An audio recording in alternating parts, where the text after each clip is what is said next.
시청자 여러분 안녕하십니까. 하루의 뉴스를 정리해드리는 YTN 뉴스라이트입니다.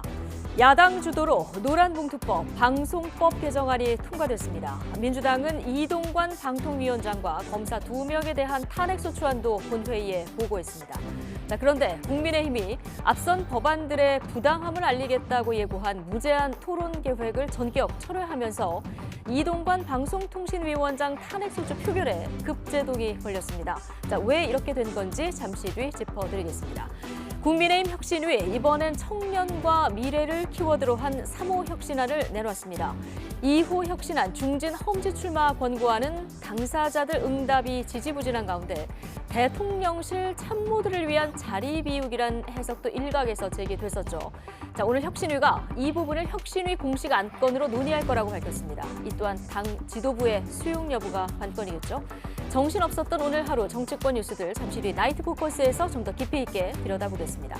목요일 뉴스나이트 오늘의 헤드라인 보시고 본격 출발하겠습니다.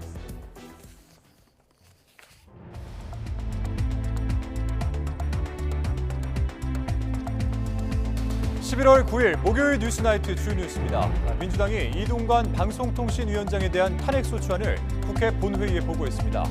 국민의힘은 노란봉투법과 방송 3법에 대한 필리버스터, 무제한 토론 계획을 전격 철회하며 탄핵소추에 제동을 걸었습니다. 노란봉투법과 방송 3법이 국회 본회의를 통과했습니다. 국민의힘은 필리버스터 방침은 취소했지만 표결에는 참여하지 않아 야당 주도로 국회 문턱을 넘었습니다.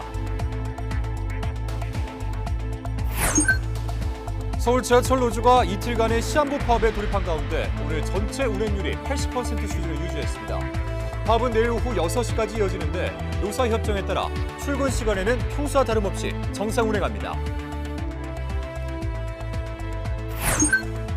한미 외교장관이 러시아의 대북 군사기술 이전을 사실상 공식화하고 이를 막기 위한 대러시아 압박 조치 가능성을 예고했습니다. 두 장관은 중국의 건설적인 역할에 대해서도 기대감을 내비쳤습니다.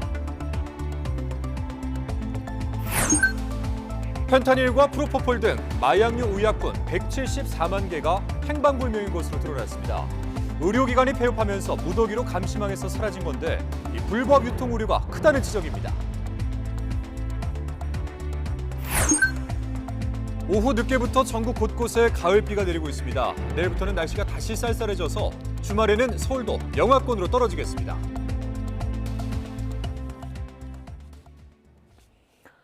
파업 노동자에 대한 손해배상 청구를 제한하는 노란봉투법과 공영방송 지배구조 개편을 담은 방송 3법이 야당 단독으로 국회 본회의를 통과했습니다.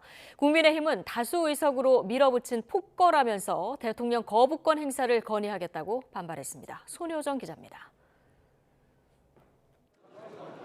더불어민주당은 예고했던 대로 본회의에서 노란봉투법과 방송 3법을 강행 처리하기 위한 절차에 돌입했습니다. 기존 의사일정의 변경을 요구해 쟁점 법안을 안건으로 올린 겁니다. 박주민 의원 등 168인으로부터 노동조합 및 노동관계조정법 일부 개정 법률안 대안, 방송법 일부 개정 법률안 대안, 각각 추가하여 심의하자는 의사일정 변경 동의의 건 4건이 제출되었습니다. 노조법 2, 3조 개정안, 이른바 노란봉투법은 파업 노동자들의 손해배상 청구를 제한하는 내용을, 방송 3법은 KBS와 MBC 등 공영방송의 이사진 구성을 개편하는 방안을 담고 있습니다. 법안이 상정되자 국민의힘 의원들은 모두 퇴장했고 야당 의원들만 표결에 참여해 4개 법안을 속전속결로 통과시켰습니다.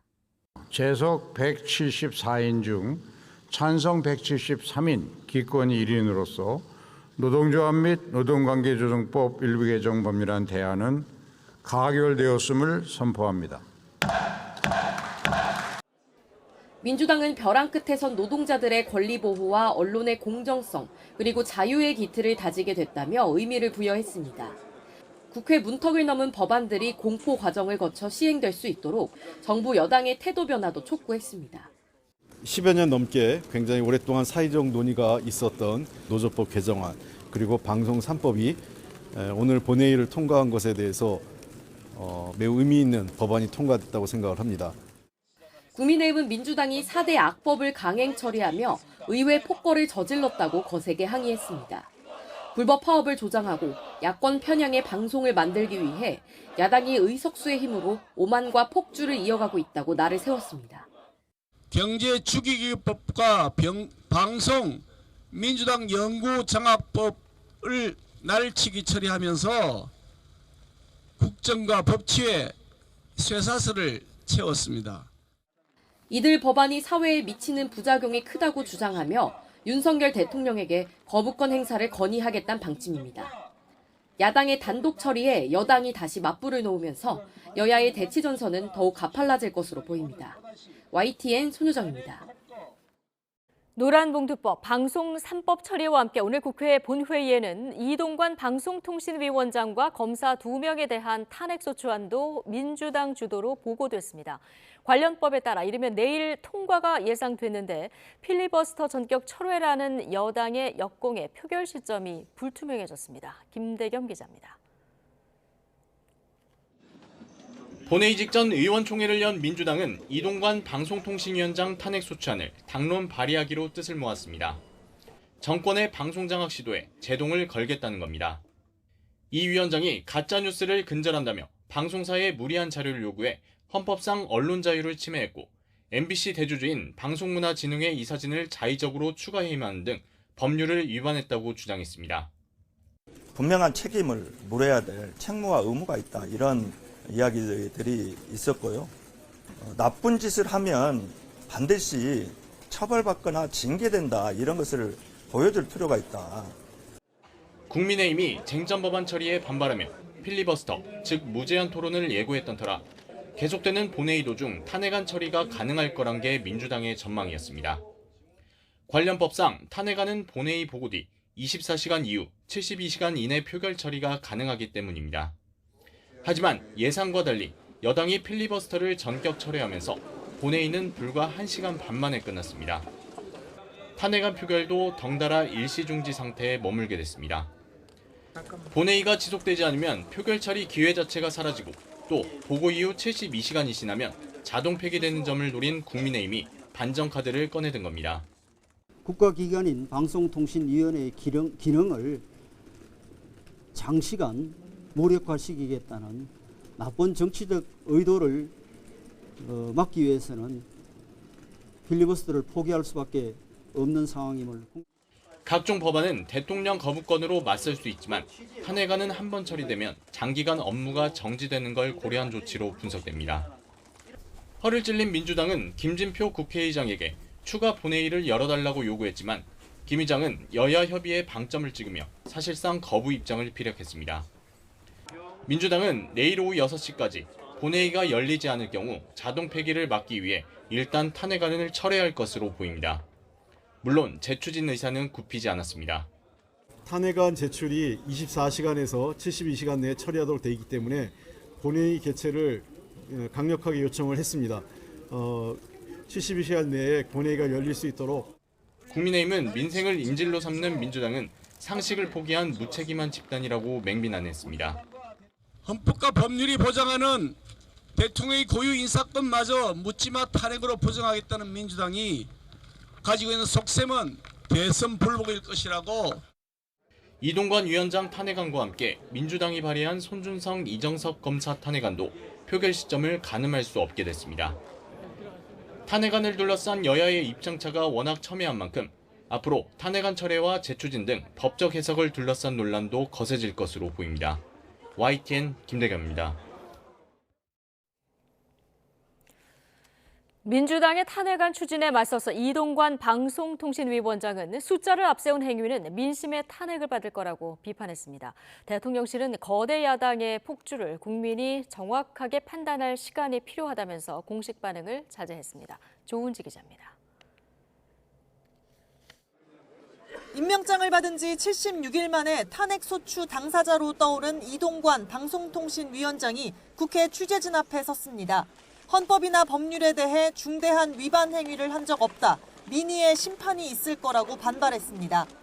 어떠한 법률 위반 행위도 없는데 야당이 숫자를 앞세워서 탄핵하겠다고 하는 거는 저는 민심의 탄핵을 받을 거다. 이 위원장은 민주당이 탄핵 사유로 가짜뉴스 심의를 포함했다면서 이는 진보나 보수, 여야 문제가 아닌데 부당하고 황당하다고 지적했습니다. 가짜 뉴스를 단속하는 것이 본인들의 선거운동에 방해가 되기 때문에 그런 것이 아닌가 하는 의심을 제기하지 아니할 수가 없습니다. 더불어민주당이 단독 처리한 방송 3법에 대해서도 이동관 위원장은 좌파의 언론 장악을 영속하겠다는 법이라고 비판했습니다. 그러면서 민주당이 자신에 대한 탄핵안 처리를 강행할 경우 대통령의 제의 요구, 즉 거부권 행사는 당연하다고 언급했습니다. 대통령실은 애써 대응을 자제하는 분위기입니다. 아직 임명장 잉크도 안 마른 사람이다. 민주당이 압도적인 다수 의석을 믿고 자제할 줄 모른다고 꼬집으면서도 공식 반응은 내지 않았습니다. 즉각적인 반응으로 사태를 정쟁화시키기보다는 거대 야당의 독주를 국민이 판단할 수 있도록 뜸들일 시간이 필요하다는 게 용산의 설명입니다. YTN 조은지입니다. 이원석 검찰총장은 민주당이 이재명 대표 수사를 지휘하는 이정섭 수원지검 2차장 등 현직 검사 2명의 탄핵을 추진하는 데 대해서 보복이자 방탄 탄핵이라고 거세게 비판했습니다. 이 총장은 오늘 취재진과 만나 민주당의 검사 탄핵은 당대표 수사에 대한 보복이자 사법 절차를 막아보려는 방탄 성격이라며 꼭 하려거든 이 대표 수사와 기소를 책임진 자신부터 탄핵해야 한다고 반발했습니다. 이어 이번 탄핵은 당대표 수사와 관련한 정치적 목적이라며 검찰을 비롯한 사법 영역을 정쟁에 끌어들여선 안 되고 그럴 수도 없을 거라고 강조했습니다. 서울교통공사 노조의 이른바 경고 파업이 오늘 오전에 시작한 가운데 서울시가 추가 인력 13,000여 명을 투입하는 등의 대응에 나서면서 오늘 전체 운행률이 80% 수준을 유지했습니다. 오늘 6시부터 8시까지 퇴근 시간대 운행률은 87%로 나타났습니다. 또 노사가 파업 전 체결한 필수 유지 협정에 따라 오늘 오전 9시 전까지 출근 시간에는 평소와 다름없이 정상 운행했습니다. 내일 이틀째 지하철 파업은 오후 6시까지 예고돼 있어서 퇴근길에는 영향을 주지 않을 전망입니다. 가습기 살균제를 만들고 판매했던 회사가 피해자에게 민사상 손해를 배상해야 한다는 대법원의 판단이 처음으로 나왔습니다. 가해 기업을 향한 피해자들의 배상 청구가 이어질 것으로 보이는데 정작 국가에 대한 손해배상 소송은 항소심만 7년 가까이 계속되고 있습니다. 김철희 기자의 보도입니다. 지난 2011년 영유아와 임산부 수십 명이 원인을 알 수 없는 폐 질환으로 숨졌습니다. 공포스런 죽음의 원인이 가습기 살균제에 있을 가능성이 제기돼 대대적인 조사가 이뤄졌습니다. 가습기 살균제 성분이 폐까지, 호흡기계까지 침투할 수 있는 가능성도 확인을 하였습니다. 특히 옥시의 경우 살균제 성분과 피해자 사망에 명확한 인과관계가 확인돼 신현우 전 옥시 대표가 징역 6년을 선고받기도 했습니다. 이후 피해자들은 형사처벌과 별개로 제조사를 상대로 잇따라 손해배상 소송을 냈습니다. 2007년부터 4년간 옥시가 만든 가습기 살균제를 쓴 김모 씨도 2010년 원인 불명의 폐질환을 진단받아 소송에 나섰습니다. 질병관리본부는 김 씨의 폐 질환이 살균제 때문일 가능성이 크지 않다며 3등급 판정을 내렸지만 가습기 살균제 특별법 제정 후 환경부는 김 씨를 구제급여 지원 대상자로 인정했습니다. 옥시에 대한 손해배상 소송에서 1심은 김 씨 청구를 기각했지만 2심은 옥시가 위자료 500만 원을 지급해야 한다고 판결했습니다. 재판부는 옥시가 폐 질환을 유발할 수 있는 성분을 살균제에 쓰고도 용기엔 안전하다고 표시한 잘못을 인정했는데 옥시 광고를 믿고 살균제를 쓴 피해자에게 가해 기업이 보상은커녕 진심 어린 사과도 하지 않았다고 질타했습니다. 이 같은 항소심 선고 4년 만에 대법원도 원심 판단에 문제가 없다고 결론 내렸습니다. 질병관리본부는 김 씨의 기관지 부위 폐 질환 가능성을 판정했을 뿐이고 손해배상 소송에선 피해자의 구체적인 증명만 있으면 가습기 살균제와 질병 사인과 관계를 인정할 수 있다는 겁니다. 가습기 피해자로서 인정을 받는 분들이라면 손해배상 책임을 구제받을 수 있는 그런 어떤 학대의 혐의가 있다고 생각이 들고요. 이번 대법원 판결에 따라 피해자들의 손해배상 청구도 이어질 것으로 보입니다. 하지만 피해자들이 국가를 상대로 제기한 손해배상 소송은 항소심만 7년 가까이 계속되고 있습니다. 피해자들은 참사 원인이 된 살균제가 안전하다고 승인한 국가에도 책임이 있다며 국가 배상도 요구하고 있습니다. YTN 김철입니다. 기존 살충제의 내성을 가진 빈대가 확산하는 가운데 정부가 이르면 내일 대체 살충제를 긴급 사용 승인할 방침입니다. 국립환경과학원은 질병관리청 요청에 따라 모기나 파리, 바퀴벌레를 잡을 때 사용하는 살충제를 빈대 퇴치에도 활용하도록 긴급 사용 승인할 방침입니다. 그동안 빈대 방제는 주로 피레스로이드계 살충제를 활용했는데 현재 유행 중인 빈대의 경우 살충제 내성이 있어 대체제가 필요한 상황입니다. 민생 행보를 이어가고 있는 윤석열 대통령이 사회적 약자를 대상으로 한 불법 사금융을 겨냥해 강력히 처단하겠다는 의지를 밝혔습니다. 죄를 평생 후회하게 하는 것은 물론 불법 사금융을 통해 얻은 이익은 한 푼도 은닉할 수 없도록 모두 추적해 환수하라고 지시했습니다. 강희경 기자가 보도합니다. 잇따라 현장 행보를 이어가는 윤석열 대통령이 이번에는 금융감독원을 찾았습니다. 금융권을 향해 쓴소리했던 윤 대통령은 불법 사금융에 대해서는 악랄한 암적 존재라며 더 강도 높은 발언을 쏟아냈습니다. 개인의 삶을 송두리째 짓밟고 인권을 말살하고 가정과 사회를 무너뜨리는 아주 악랄한 암적 존재입니다. 완전히 퇴출하지 못한다면 자유민주주의 사회라고 말하기 어렵다며 강력한 처벌을 당부했습니다. 평생 후회하도록 강력히 처단하고 필요하다면 법 개정과 양형기준 상향을 추진하라고 지시했습니다. 또 범죄 수익은 차명재산까지 모조리 추적해 환수하고 한 푼도 은닉할 수 없도록 조치하라고 강조했습니다. 약자의 피를 빠는 악질적 범죄자들은 자신이 저지른 죄를 평생 후회하도록 강력하게 처단하고 불법 사금융으로 얻은 수익을 단 1원도 은닉할 수 없도록.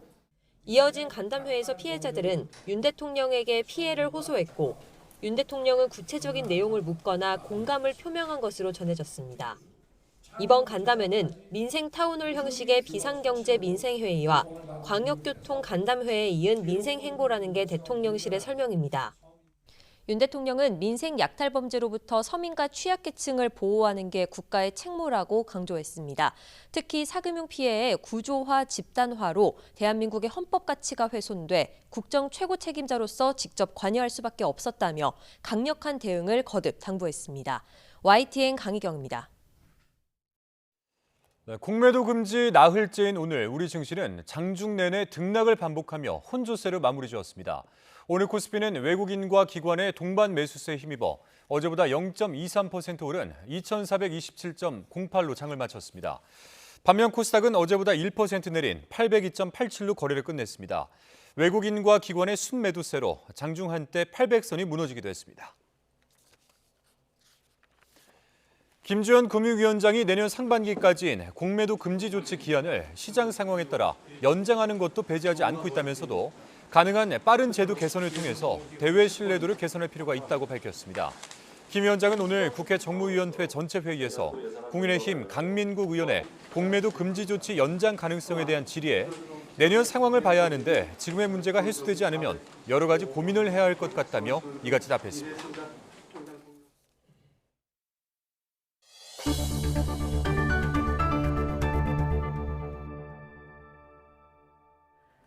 박진 외교부 장관이 우리나라를 찾은 토니 블링컨 미국 국무장관과 북한 핵미사일 위협과 러북 군사협력 등 안보 현안을 집중 논의했습니다. 블링컨 장관은 러시아의 압박을 강화할 수 있는 추가 조치들을 모색했다며 중국의 건설적인 역할에 대해서도 기대감을 내비쳤습니다. 보도에 조수현 기자입니다. 윤석열 정부 출범 후 한국에서는 처음으로 마주 앉은 박진 외교부 장관과 토니 블링컨 미 국무장관. 양측은 먼저 한반도 정세와 관련해 북한의 핵 위협에 맞설 확장 억제 실행력 강화를 위해 긴밀히 공조하기로 했습니다. 이어 북한이 모든 도발을 중단하고 비핵화 대화에 복귀할 것을 강력히 촉구했습니다. 한미는 북한의 핵과 미사일 개발을 단념시키기 위한 노력을 계속해서 경주해 나갈 것입니다. 북한의 불법 자금원도 더욱 적극적으로 차단해 나갈 것입니다. 이와 함께 양측은 북한과 러시아의 군사협력 움직임에 깊은 우려를 표하고 명백한 유엔 안보리 결의 위반이라고 다시 한번 지적했습니다.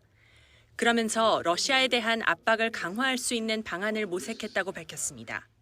Minister Pak and I spoke about further actions that our countries can take with partners to intensify pressure on Moscow not to transfer military technology to the DPRK.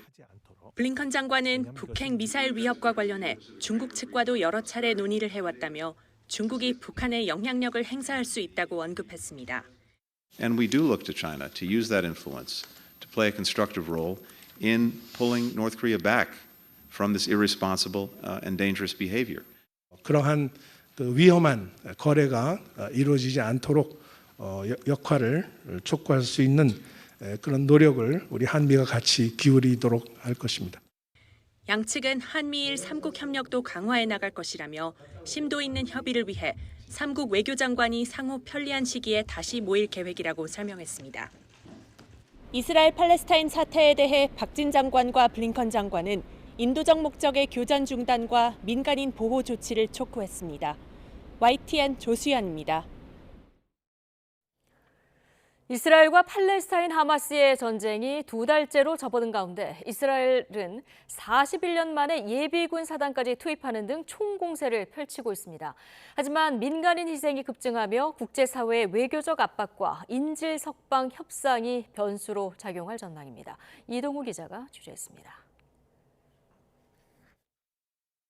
가자 지구 건물에 이스라엘 전투기에서 발사된 미사일이 떨어지고 하마스 대원들이 혼비백산하자 또 한 발이 명중합니다. 이스라엘은 지금까지 이 같은 지상 목표물 14,000여 곳을 파괴했습니다. 이스라엘군이 하마스의 지하시설과 연결된 터널을 폭파하는 등 입구를 막아버립니다. 이렇게 폭파한 터널이 130여 곳에 이릅니다. 하마스 무기 4,000여 점도 압수했는데 이슬람 사원과 유치원, 주택가 등에 숨겨져 있었다고 이스라엘군은 밝혔습니다. עזה היא בסיס הטרור הגדול ביותר שבנה האדם אי פעם. כל העיר הזו היא בסיס טרור אחד גדול. מתחת לקרקע קילומטרים של מנהרות. 이스라엘은 1982년 이후 41년 만에 처음으로 예비군 사단을 투입하는 등 하마스에 대한 총공세를 강화하고 있습니다. 하지만 변수는 카타르의 중재로 진행 중인 인질 석방 협상과 갈수록 거세지는 국제사회의 압박입니다. 2달째 접어든 전쟁으로 가자 지구에서 죽거나 다친 사람은 3만 5천 명을 넘어섰습니다. شهيد بالقصف الإسرائيلي المستمر على قطاع غزة وأكثر من 25,000 جريح كثير منهم بحالات الخطر. 하마스와 가까운 아랍 국가들은 물론 미국과 G7 등 서방 국가들이 인도적 차원의 일시적 교전 중지를 요구하고 있습니다. Canadians are hurting and crying out that it needs to stop. This is why we are calling for a humanitarian pause. A humanitarian pause is going to allow all the hostages to be released. 가자 지구 북부에서 남부로 피난 행렬이 줄을 잇고 있는 가운데 이스라엘이 이 같은 국제사회 압박에 대해 어떤 선택을 할지 관심이 쏠리고 있습니다. YTN 이동우입니다. 가자 지구 북부에서 팔레스타인 주민들의 대피가 이어지는 가운데 이스라엘군이 민간인 대피로를 6시간 동안 연다고 밝혔습니다. 이스라엘군 아랍어 대변인인 아드라이 중령은 소셜미디어를 통해 가자 북부의 민간인 대피를 위해서 현지 시간 9일 오전 10시부터 오후 4시까지 6시간 동안 남쪽으로 가는 살라알딘 고속도로에서 이동을 허용한다고 밝혔습니다. 아드라이 중령은 어제 가자 북부 주민 약 5만 명이 와디 가자 남쪽으로 향했기 때문에 오늘은 대피로 개방 시간을 2시간 연장했다고 설명했습니다. 문을 닫은 의료기관이 보유하고 있던 마약류 의약품 174만 개가 어디로 갔는지 알 수 없다는 감사원 감사 결과가 나왔습니다. 감사원은 식품의약품안전처의 관리가 허술했다며 감시망에서 사라진 마약류 의약품들이 불법적으로 유통될 우려가 크다고 지적했습니다. 보도에 김경수 기자입니다. 감사원은 지난 2019년부터 4년 동안 식약처의 공적 감시망을 벗어난 마약류 의약품이 174만여 개라고 밝혔습니다. 폐업 의료기관 920곳이 보유했던 물량인데 문을 닫으면서 재고 마약류 의약품을 어떻게 처분했는지 식약처에 보고하지 않은 겁니다. 이렇게 추적이 불가능해진 마약류 의약품에는 이른바 좀비 마약이라고 불리는 펜타닐과 레미펜타닐 4,200여 개, 프로포폴 7,000여 개, 졸피뎀 9만 4천여 개, 나비약으로 알려진 펜터민 8만 2천여 개 등이 포함됐습니다. 감사원은 그런데도 식약처가 지자체와 현장 조사를 적극적으로 하지 않아 관리에 허점을 드러냈다고 지적했습니다. 일부 폐업 의료기관이 임의로 폐기하거나 잃어버렸다고 주장한 미신고 마약류 의약품들이 불법 유통될 우려도 크다고 봤습니다. 한편 시중에 유통되는 식품과 화장품에 대한 식약처 관리가 부실하다는 감사 결과도 함께 나왔습니다. 중금속이나 농약에 오염된 일부 식품의 바코드 정보가 일선 매장에 송출되지 않은 탓에 판매가 차단되지 않은 식품이 지난 2020년 이후 3년 동안 1,000톤을 넘었습니다. 또 일부 화장품 원료가 인체에 유해할 수 있다는 연구 용역 결과를 받고도 식약처 직원이 별다른 조치를 하지 않아 해당 원료를 사용한 화장품 679억 원어치가 유통됐습니다. 감사원은 연구 용역비 29억 원이 낭비된 셈이라며 식약처의 담당 공무원의 징계를 요구했습니다. YTN 김경수입니다.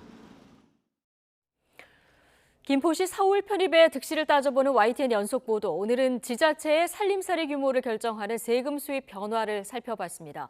김포시가 서울에 편입될 경우 올해 기준 2천억 원이 훌쩍 넘는 대규모 세수 손실이 불가피하다는 전망이 나오는 가운데 서울시 기존 자치구들이 불이익을 당할 수 있다는 우려도 제기됩니다. 권남기 기자입니다. 서울시 김포구가 될 경우 가장 큰 변화는 거둘 수 있는 세금의 종류가 줄어듭니다. 시에서 구가 되면 주민세나 자동차세 등이 김포에서 서울시 주머니로 들어가기 때문입니다.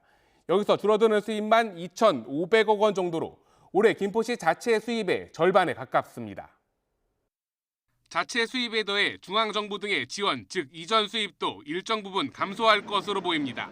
우선 비교적 재정이 넉넉한 서울시 소속이면 1,000억 원 수준인 보통교부세를 못 받을 수 있습니다. 무엇보다 기초연금 등 각종 사업에서 정부 지원 비중인 매칭 비율이 불리하게 변하면서 국고보조금 축소가 불가피할 거란 전망이 나옵니다. 기초생활보장제도, 아동수당 이런 중앙정부가 하고 있는 법적 의무 지출에 대한 매칭 비율이 서울시로 편입되는 순간에 높아지게 되는 거죠. 서울 편입으로 김포 시민이 받던 세금과 건강보험 혜택이 줄어들 거란 지적도 있습니다. 읍면 지역 세제 혜택이 사라지는 동시에 과밀 억제 권역 적용으로 세율은 올라간다는 주장입니다. 다양한 중과세율이 적용되는 구역으로 전환되게 될 것입니다. 반면 김포시는 편입 뒤에도 씀씀이에 큰 변화는 없을 거라고 반박합니다. 서울시가 지원하는 조정교부금이 늘어날 수 있고 철도나 항만 등 대규모 사업을 서울시가 직접 해 세금 쓸 곳도 그만큼 줄어든다는 겁니다. 서울 편입으로 인해 집값 등이 오를 경우 관련 세수가 늘어날 거란 기대도 깔렸습니다. 그 세수 조정이라든지 정부하고 서울시하고 조정해서 재정에 대해서는 중립화되도록 그렇게 할 겁니다. 이런 가운데 서울시의 25개 자치구의 경우 김포 편입에 따른 세수 손실이 있을 수 있다는 우려가 벌써 나옵니다. 서울시에서 각 자치구에 배분하는 조정교부금이나 재산세 수입 절반을 나누는 균등 배분 과정에서 손해보는 자치구가 생길 수 있다는 겁니다. 서울 시민들의 삶의 질 측면에서는 어떤 변화가 생길 것인가 하는 것을 공통적으로 연구할 수 있을 겁니다. 서울시와 김포시가 편입의 장단점을 분석하기 위한 공동 연구에 착수하기로 한 가운데 편입 논의가 양측 모두의 살림살이를 늘리는 결과로 이어질 수 있을지 주목됩니다. YTN 권남기입니다. 밤사이 비가 내리며 기온이 크게 떨어져 초겨울 추위가 다시 찾아오겠습니다. 기상청은 내일 오전까지 전국에 비를 뿌리겠고 북서쪽에서 찬 공기가 남하해 기온이 오늘보다 2도에서 5도 정도 떨어지겠다고 밝혔습니다. 주말 아침에는 서울 기온이 처음으로 영하권까지 떨어지는 등 다음 주 초반까지 영하권 추위가 이어질 전망입니다. 수십억 원대 사기 혐의로 구속된 전 총조 씨와 공범 의혹을 받는 전 펜싱 국가대표 남윤희 씨. 첫 대질 조사 이후에도 신경전이 계속되고 있습니다. 휴대전화를 제출하지 않았다. 조사실에서 태블릿 PC를 사용했었다며 양측이 팽팽히 맞섰습니다. 김태원 기자입니다. 전청조 씨 측은 남현희 씨가 지난 3월부터 전 씨의 사기 행각을 알고 있었다며 공범임을 거듭 강조했습니다.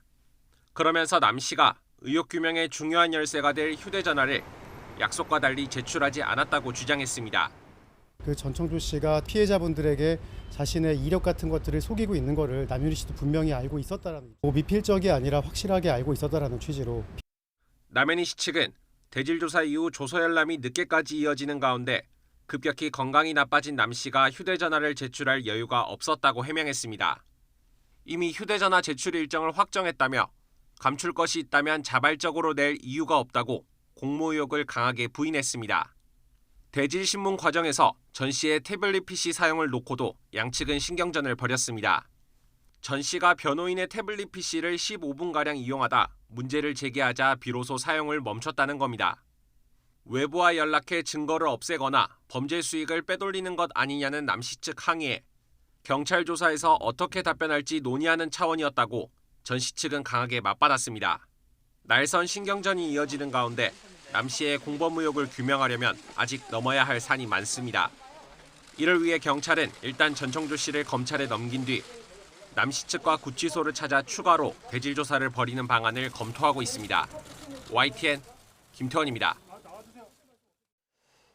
유흥주점 실정을 통해서 배우 이선균 씨와 가수 지드래곤 권지용 씨에게 마약을 공급한 혐의를 받는 현직 의사의 병원에 대해서 경찰이 강제 수사에 나섰습니다. 인천경찰청 마약범죄수사계는 오늘 오전 마약류 관리법 위반 혐의로 입건한 현직 의사 A씨의 서울 강남 소재 병원을 압수수색했습니다. 경찰은 오늘 압수수색을 통해 해당 병원에서 의료 기록 등을 확보했고 이를 바탕으로 조만간 A씨를 소환 조사할 계획입니다.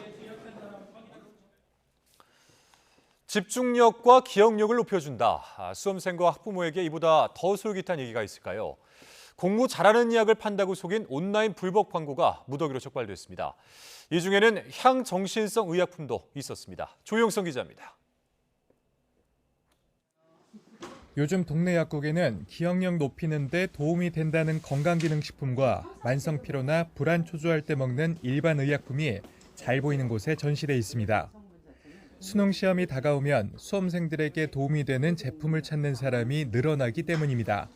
수능 때는 아무래도 긴장되니까 좀 불안이라든가 이런 거를 좀 완화시켜 줄 수 있는 약물을 물어보시는 분들도 계시고 수험생의 이제 건강과 피곤한 것을 완화시켜 주는 또 그런 의약품 관계. 그런데 더 좋은 성적을 올리고 싶은 수험생과 학부모 마음을 악용해 불법적인 광고를 하는 사례도 그만큼 늘고 있습니다. 집중력을 향상시킨다거나 기억력과 인지력을 개선해주는 뇌 영양제라고 소개하기도 하고 정신적, 육체적 운동 능력을 빠르게 만든다는 아리송한 문구로 눈길을 끌기도 합니다. 모두 건강기능식품으로 효능을 인정받지 않아 식품의약품안전처에 적발된 사례입니다. 건강기능식품인 것처럼 속이거나 기능을 인정받지 못한 내용으로 현혹하는 등 적발된 부당 광고는 182건에 이릅니다. 특히 일명 공부 잘하는 약으로 불리는 향정신성 의약품 메틸페니데이트를 온라인에서 판매하려는 광고는 200건이나 적발됐습니다. 메틸페니데이트는 잘못 먹을 경우 두통, 불안감을 비롯해 환각, 망상의 부작용까지 겪을 수 있습니다. 향정신성 의약품은 의사에게 처방받아 치료 목적으로 사용되는 전문 의약품입니다. 이를 판매, 광고하거나 의사의 처방 없이 구매하는 행위는 명백한 불법으로 처벌 대상이 될 수 있습니다. 수능 시험이 일주일도 남지 않은 시점에서 기대했던 효과보다는 자칫 부작용으로 낭패를 볼 수 있기 때문에 수험생들의 각별한 주의가 필요해 보입니다. YTN 조용성입니다. 국책연구기관인 한국개발연구원은 내년 우리 경제가 수출 중심의 회복세로 2.2% 성장할 것으로 예측했습니다. 물가 안정을 위해 당분간 긴축 기조를 유지하는 것이 필요하며 경제구조 개혁을 못하면 성장률 하락 속도가 더 빨라질 것이라고 경고했습니다. 보도에 오인석 기자입니다. 한국개발연구원은 최근 우리 경제가 수출 회복세에 힘입어 경기 부진이 점차 완화되는 모습이라고 진단했습니다. 고금리 기조 속에도 글로벌 반도체 경기의 상승 전환으로 수출이 회복세를 보이는 국면이라고 평가했습니다. 실제 10월 수출은 13개월 만에 흑자로 전환하고 반도체 경기는 바닥 탈출 조짐을 보이고 있습니다. 내년에도 이런 흐름이 이어질 것으로 KDI는 전망했습니다. 2024년 우리 경제는 내수 증가세 둔화에도 불구하고 수출을 중심으로 완만한 회복세를 보이며 2.2% 성장할 것으로 전망하였습니다. 이는 국제통화기금 IMF와 한국은행 전망치와 같고 정부 전망치 2.4%보다는 낮은 수준입니다. 올해 성장률은 1.4%가 될 것으로 KDI는 전망했습니다.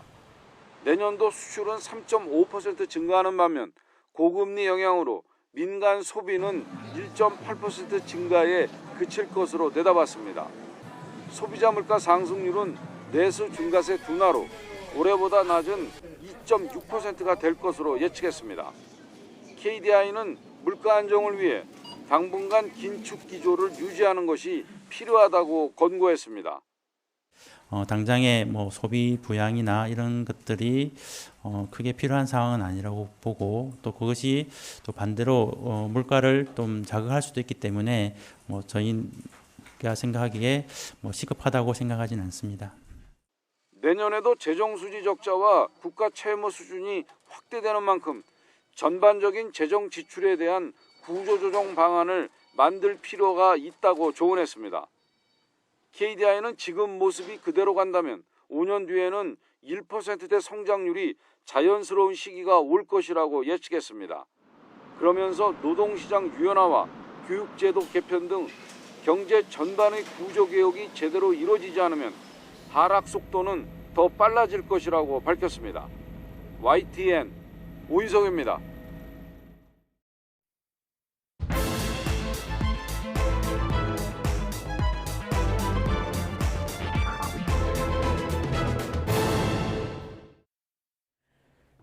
네, 정치권 관심 뉴스를 진단해보는 나이트 포커스. 오늘은 김근식 전 국민의힘 비전전략실장, 김준일 뉴스톱 수석 에디터 두 분 모셨습니다. 어서 오십시오. 안녕하세요. 네, 안녕하십니까.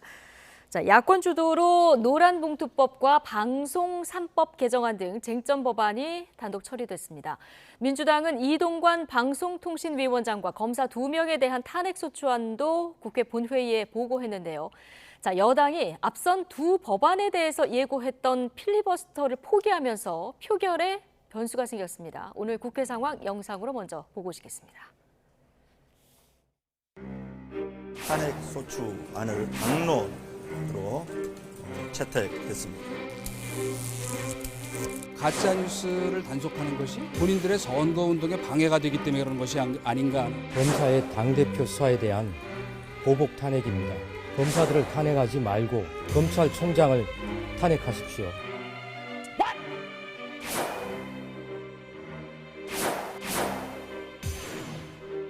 오늘 정상적으로 지금 표결이 끝나면 본회의가 끝나는 겁니다. 그러면 24시간 이후 72시간 이내에 본회의가 잡힐 수도 없고 그러면 탄핵소추안은 자동으로 폐기되는 겁니다.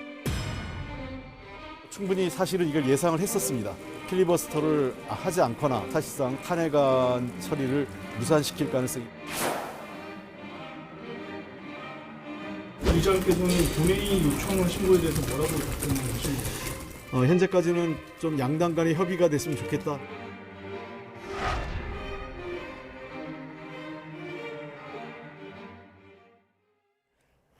네, 또 탄핵 정국입니다. 민주당이 이동관 방통위원장 그리고 검사 2명에 대한 탄핵 소추안을 오늘 당론으로 채택하고 본회의에 보고를 했는데, 자, 이동관 위원장은 임명받은 지 지금 76일 만입니다. 자, 이번 탄핵 소추안 일단 그 이유는 뭡니까? 탄핵은 헌법에 나와 있듯이 명백하고 중대하게 헌법과 법률을 위반한 사유가 있어야 됩니다. 그런 것들을 지금 분명히 민주당이 제시를 해야 되는데 사실상 막연하고 포괄적인 내용으로 언론 탄압이니 언론자의 침해니 방송 장악이니 이런 식으로 사실은 법률을 위반했다고 해서 지금 탄핵을 본회의에 보고를 한 상황이고요. 저는 한동안은 한동훈 장관까지 이름이 거론되다가 한동훈 장관은 사실 또 막판에서 빠지고 이동관 지금 방통위원장만 사실은 석 달도 취임한 지 석 달도 안 됐는데 이번에 지금 탄핵안으로 본회의 보고가 됐는데요. 저는 그렇게 생각합니다. 제가 누차 말씀드립니다만 대통령제 국가에서는 입법부 권력과 행정부 권력이 다 선출된 권력이에요. 그러니까 다 정당성이 있어요. 그래서 대통령과 국회 권력이 맞싸우게 되면 대책이 없는 겁니다. 둘 다 국민의 주권을 위임받아서 선출된 권력이기 때문에 그랬을 때 둘 사이를 한쪽이 너무 극단적으로 갔을 때 이걸 막을 수 있는 견제와 균형 장치가 입법부가 가지고 있는 행정부 견제 장치는 탄핵이라는 거고요. 네. 행정부가 가진 입법부 견제 장치가 대통령 제2요구권, 다시 말하면 법률 거부권이에요. 예. 입법부의 무지막지한 그 횡포를 막는 거죠. 예. 또 그 행정부나 국무위원회 무지막지한 무슨 법률 위반이 있다면 입법부가 탄핵으로 막는 거거든요. 대통령도 끌어내지 않습니까? 국회 입법부가. 그렇게 돼 있는데 그래서 사실 대통령제 국가 헌법에는 미국도 그렇고 우리나라도 그렇고 탄핵이라는 것은 사실 명문 헌법에만 있는 것이 사실 잘 작동을 하지 않아요. 예. 민주주의가 제대로 작동되면 그런 일이 벌어지지 않죠. 그런데 언제부터인가 미국도 그렇고 우리도 그렇고 탄핵이란 말이 수도 없이 나오기 시작합니다. 예. 그래서 실제로 우리는 박근혜 대통령이 탄핵으로 끌어내려졌고 윤석열 정부 들어와서는 대통령 탄핵이 야당 국회의원 입에서 심심치 않게 나오고 심지어는 국무위원 탄핵이 실제로 이루어졌습니다. 지금도 이 탄핵을 좀 추진하고 있는 것이고요. 그래서 국민들 입장에서 볼 때는 지금 민주당의 탄핵 남발이 과연 행정부의 무도한 권력 남용에 대한 입법부의 견제 행위인지 아니면 거대 야당의 의석수만 믿고 근육질을 자랑하기 위한 완력 운동인지 그래서 행정부의 발목을 잡으려는 것인지 네. 저는 국민이 판단할 것이라고 봅니다. 그래서 제가 볼 때 가장 저는 놀라웠던 게 어젠가요? 고민정 의원이 어디 방송에 나와서 탄핵 이야기를 하면서 이동관 방통위원장 탄핵을 해야 업무 정지를 시킬 수 있다 이런 이야기를 하더라고요. 그러니까 탄핵의 목적이 업무 정지였던 거예요. 직무 정지를 시킬 수 있다라는 것에 탄핵을 해야 된다는 이야기를 하는 거예요. 사실 탄핵이 그렇게 돼서는 안 되죠. 그 탄핵의 남발이죠. 탄핵은 법률을 위반했을 때 그 자리에서 면직을 시키는 것이지 탄핵을 일단 통과시켜서 헌법재판소에서 기각될 때까지 일단 5개월 동안 직무를 정지시키겠다. 그럼 5개월 동안 총선 때까지 그 방통위원장으로서 이동관이 할 수 있는 역할을 못하게 하겠다는 거거든요. 누가 봐도 정치적 의도와 계산이죠. 예. 알겠습니다. 어쨌든 탄핵 그리고 대통령 거부권 이런 입법부와 행정부의 권한은 좀 극한 경우에만 당연하죠. 사용돼야 된다는 말씀이신데 이게 지금 각자의 권한을 도돌이표로 행사하는 이런 상황이 지금 계속되고 있습니다. 자, 어쨌든 탄핵안이 지금 본회의에서 표결이 되려고 하면 산 넘어 산인데 이 절차 잠시 뒤에 보고요. 지금 방통위가 2인 체제로 운영이 되고 있는데 만약에 가결이 되면 이게 1인 체제로 가는 거 아니겠습니까? 이러면 뭐 실질적으로 거의 뭐 식물화가 되는 거 아니냐 이런 지적도 있는데요. 사실 지금 2인 체제에서도 이게 지금 법적인 효력이 있느냐 없느냐 지금 논란이 있어요. 그렇죠. 그러니까 이게 지금 이게 국민들이 잘 모르시는 부분들이 있는데 지금 이동관 위원장하고 부위원장하고 이제 저 대통령이 임명한 2명만 있고요. 국회에 추천했던 게 최민희 이제 전 의원이 이제 위원으로 추천이 됐는데 대통령이 7개월 동안 임명을 안 했습니다. 그 동안 그러니까 여야가 이제 동수로 최민희 의원이 이제 임명이 됐으면은 동수가 돼가지고 여러 가지 이견이 있으니까 그 와중에 이제 KBS 수신료 분리징수부터 해가지고 뭐 기타 등등 여권이 원하는 거를 다 해결해버려요. 수적 우위를 바탕으로. 예. 그리고 지금 김효재하고 김현 이제 뭐 이제 국회 추천 한 명은 야당 한 명은 여당이죠. 그러니까 여기에서 하는 것도 지금 안 되고 있어요. 추천이 그 후속 조치가 이제 국회에서 안 해버리고 지금 이런 상황이 왔습니다. 그래서 파행이 있는 거라서 이게 법적 효력이 이제 문제가 있다. 그리고 왜 대통령은 7개월 동안 왜 임명을 안 하느냐. 물론 뭐 최민희 의원이 벌금형을 받았다라고 이제 뭐 해서 그런 건데 그게 그 법에 근거한 것에 이제 해당되는 건지조차도 이제 굉장히 논란이 있는 거고.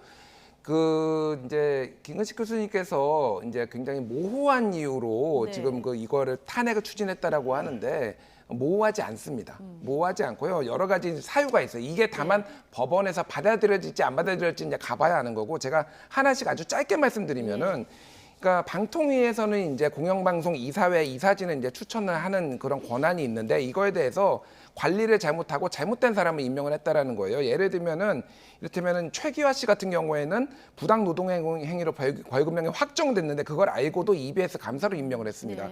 그리고 권태선, 박문진 이제 MBC죠. 방송문화진흥회 이사장 같은 경우에는 그 사람이 잘못한 게 아니라 이사장이 잘못한 게 아니라 MBC 사장이 부당 노동행위로 기소됐다라고 하는데 이 사람 그러니까 권태선 이사장을 해임 처리했는데 이게 법원에서 기각됐어요. 그래서 다시 복귀했습니다. 뭐 이런 식으로 그러니까 공영방송을 장악하기 위해서 마음대로 권한을 휘둘렀다. 이게 이제 직권남용에 해당된다라는 거고 또 하나는 이게 지금 방송 편성에 지금 개입하면 안 된다라고 이제 법으로 돼 있어요. 그러니까 방송법 제2조 사항에 사실상 지금 방송 제작에 지금 개입하고 있는 여러 가지 이제 정황들 의혹이 있다라는 거고 그리고 지금 예를 들면은 방통위는 방송과 통신만 심의를 할 수 있어요. 그러니까 방통위 산하에 방심위가 있고 방송통신심의위원회가 있고 근데 방심위에 요청을 한 거를 이를테면 인터넷 신문도 너희들이 다 심의해라 이런 식으로 요청을 했다라는 겁니다. 그래서 네. 뉴스타파까지 지금 심의를 하겠다라고 했는데 이거는 법 위반이에요. 그러니까 뭐 논란이 있지만은 지금까지 역사상 인터넷 뉴스, 인터넷 신문을 방통위가 방심위가 한 적이 없습니다. 근데 알겠습니다. 이것조차도 이제 법 위반이라는 거니까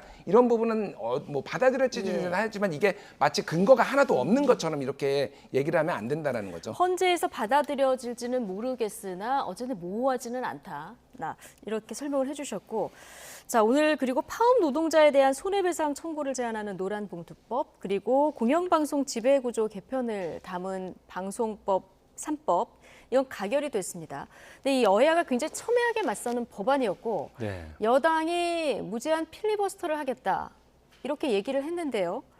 자 오늘 돌연 취소를 했어요. 이거 근데 전략이었던 것 같아요. 그렇습니다. 저도 아침까지만 해도 우리 당 소속 국회의원과 방송을 할 일이 있었는데 네. 아침부터 필리버스터 준비를 열심히 하더라고요. 예. 오늘 오후부터 필리버스터 순번을 타고 있고 조를 다 짰대요. 예. 그래서 조는 항상 대기해서 몇 시부터 몇 시까지 하고 다 그 배당을 했다고 그래서 단단히 준비를 하고 있더라고요. 예. 날 서서 해야 되기 때문에.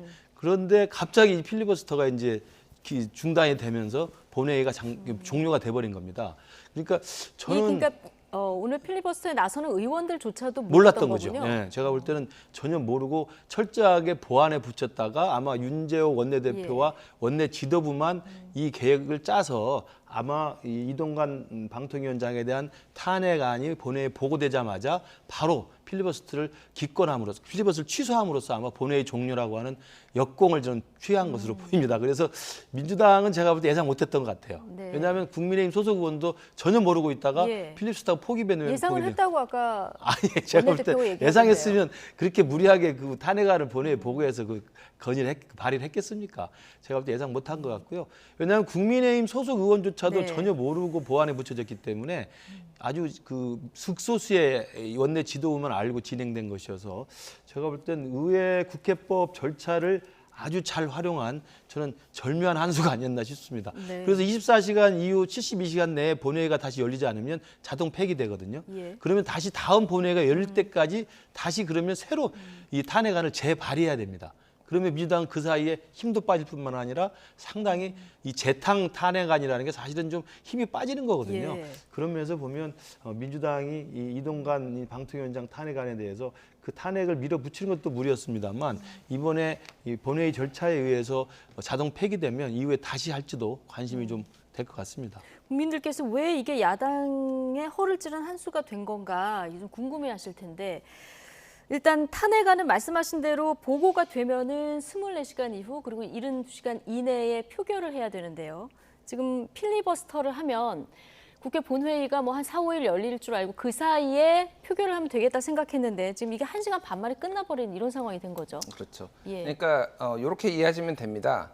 그러니까 필리버스터를 하게 될 경우에는 예. 말씀하셨지만 이게 이제 며칠 갈 수도 있어요. 그러니까 그래서 뭐 오늘 자정을 넘기거나 내일 하거나 그러면 적당한 타이밍을 봐가지고 이걸 표결을 하려고 그랬는데 24시간에서 72시간이라고 하면은 쉽게 얘기를 하면은 일요일입니다. 일요일. 그러니까 금토일이에요. 그러니까 토일은 어차피 이제 뭐 열리기 어렵고 그러면 내일 열어야 되는 거예요. 그러니까. 네. 근데 이제 보통 이렇게 잡혀 있지 않은, 그러니까 지금 잡혀 있는 거는 23일하고 30일에 지금 본회의가 잡혀 있거든요. 그러면 합의된 날짜죠. 예, 합의된 예. 날짜. 그럼 별도로 본회의를 열려면은 일반적으로 여야 합의에 의해서 하는 겁니다. 물론 국회의장이 이를테면은 어느 특정 당이 이거는 무조건 열어야 됩니다 할 경우에는 받아들여주는 경우도 있어요. 근데 국회의장은 웬만하면은 좀 합의하고 와라 뭐 이런 네. 식으로 하는 경우가 많거든요. 좀 중립을 지키기 위해서. 지금 안 그래도 민주당은 김진표 국회의장을 설득하겠다 이렇게 얘기를 하고 있습니다만은 오늘 김진표 국회의장은 합의를 또 강조했거든요. 예. 뭐 출장 일정도 있고 이래서 뭐, 이거 사실상 좀 어렵다고 보는 그래서 겁니까? 민주당에서는 내일 오전까지를 데드라인으로 보고 있어요. 내일 오전까지 설득이 안 되면은 사실상 이번에 요거는 물 건너 간다라는 겁니다. 그러면은 이제 방안이 이제 이거를 그러니까 일사부재이의 원칙에 따라서 한 번 이게 올라간 거 같은 경우에는 다시 표결을 이제 못하게 돼서 다시 이제 발의를 못하게 돼 있어요. 그러니까 이거를 철회를 해야 됩니다. 아, 폐기가 되기 전에 폐기가 되기 전에 법안을 철회를 하고 다시 이제 한다라는 건데 아직 이제 언제 어떻게 할지는 민주당이 모르겠으나 철회를 할지 여부도 알 수 없으나 제가 관측하기로는 내일 중에 아마 김진표 국회의장이 설득이 안 되면은 내일 오후에 철회를 할 것이고 민주당이 그리고 지금 유력하게 나오는 거는 30일 날. 30일 날 다시 이거를 이제 발의를 한다라는 거예요. 그래서 그때 그래서 이제 12월 이제 초가 되면은 이제 예산 때문에 또 국회가 열려야 되고 그러잖아요. 그러니까 그때 즈음에 다시 한번 처리를 하겠다. 이런 시나리오가 좀 유력하게 나오고 있는데 말씀하셨다시피 국민의힘에 허를 찔렸다. 뭐 민주당이 알고 있었다. 뭐 이렇게 얘기하는 거는 그냥 좀 민주당이 전혀 대비가 없었던 것으로 보입니다. 저도 지금 제가 들은 바로는 전혀 대비가 없었다라는 거고 어쨌든 국민의힘에 이제 연막 전술을 잘 폈다 이렇게 좀 평가가 되고 오늘 그 언론들 이제 경향신문 제목을 뭐 읽어드리면은 국민의힘 윤석열 대통령 거부권 있는 노란봉투법 방송법은 내주고 이동관 구하기 이렇게 된 거거든요. 그러니까 이 법들에 대해서 필리버스터를 하려고 했는데 이거는 어차피 필리버스터 하나 안 하나 대통령이 거부권 행사하면 결국은 통과될 것이고 올라갈 것이고 대통령한테 요거는 맡기고 일단은 이동관을 구하는 게 지금 급선무다. 뭐 이제 민주당 표현에 따르면은 이동관이 있어야지 방송 장악을 할 수가 있는데 그러니까 이제 이게 그 급선무다라는 게 지금 이제 전략적으로 지금 나왔다 이렇게 보면 될 것 같습니다. 자, 민주당의 플랜 B 잠시 뒤에 조금 전에 얘기를 해주셨는데 그러니까 이걸 철회하고 재발의를 나중에 다시 하겠다는 건데요. 이거 가능합니까? 그렇죠. 일단 일사부재위에서 한번 올려서 자동 폐기돼 버리면 다음에 다시 올리기가 힘들기 때문에 아마 스스로 처리하면 다음 본회 일정이 아마 23일인가 그렇게 돼 있을 겁니다. 그럼 본회 일정이 다시 열리면 그때 다시 새로 오늘 올렸던 그 내용을 좀 수정하든지 또 새로 해서 아마 발의를 할 거고요. 발의하면 그때는 아마 예산 정국이 열리기 때문에 본회의가 상당히 길게 열릴 겁니다. 그러면 이제 그중에 적당한 하나를 택해서 표결을 하겠죠. 그런 방식으로 아마 진행될 것 같아서 오늘 아까 홍익표 원내대표가 와서 예상을 했다는 이야기는 제가 볼 때 좀 무안스러우니까 그렇게 말을 한 것 같고 국민의힘 입장에서는 저게 왜 절묘했냐면 일단 먼저 이 두 개 노란봉투법하고 방송 3사 개정법안을 먼저 상정을 합니다. 안건으로. 국회의장이. 그리고 나서 필리버스터 하는 거거든요. 그래서 상정을 했잖아요. 아까 올릴 때. 무슨 건 해서 몇 개 안을 상정합니다. 그리고 필리버스터 안 해버린 거예요. 그러니까 표결에 들어갈 수밖에 없는 거죠. 그래서 표결에 들어가서 두 법이 통과가 돼버린 거잖아요. 그러니까 사실은 본회의가 종료돼 버리는 거죠. 그러니까 그 부분을 아주 절묘하게 이용한 것 같습니다. 이 아이디어는 누가 낸 겁니까? 윤재호 원내대표가 그래도 잘 리더십을 발휘하지 않았나 싶습니다. 알겠습니다.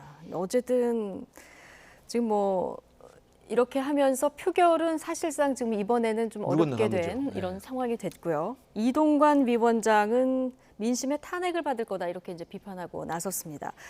자, 민주당 장관급 인사 탄핵안 추진 이번이 처음이 아닌데요. 자, 민심은 어디로 갈까요?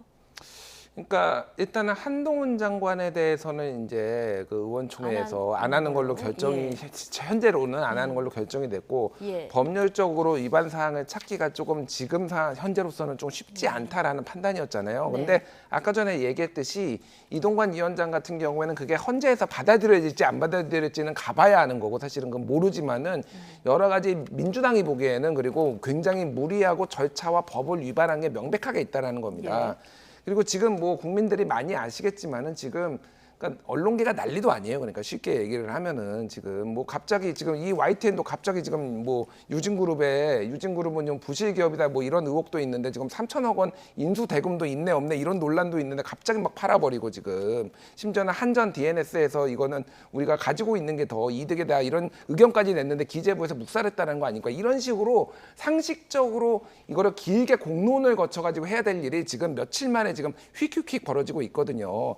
이런 부분에 있어서 아까 전에 김근식 교수님이 얘기했듯이 민주당에서는 좀 정무적인 판단도 사실 있었던 것도 제가 보기에는 사실인 것 같아요. 그러니까 탄핵이 목적이라기보다는 직무를 잠시 정지시키자. 뭐 탄핵도 목적이고 그거 자체도 그러니까 이거는 분명히 법 위반이라고 판단을 하고 이거는 좀 받아봐야 되겠다라는 것도 맞지만은 지금 말도 안 되게 너무 속도전으로 그것도 2명이서 5명인데 이게 독임제도 아니고 합의제라는 거는 어쨌든 5명이서 있으면 거기에서 사람들의 의견을 모아가지고 결국은 토론도 하고 그래야 되는데 그냥 뭐 일사천리로 지금 다 해버리니까 이거는 방송 일단은 정책에 대한 어떤 속도 조절을 그쵸. 좀 해야 되겠다. 이런 식으로 그 불가역적인 방식으로 이런 식으로 하는 것에 대해서는 속도 조절을 해야 되겠다라는 어떤 그런 뭐 속내가 있었던 것도 사실이고 그런 부분은 국민들이 굉장히 많이 또 동의를 해주시리라고 저는 봅니다. 예.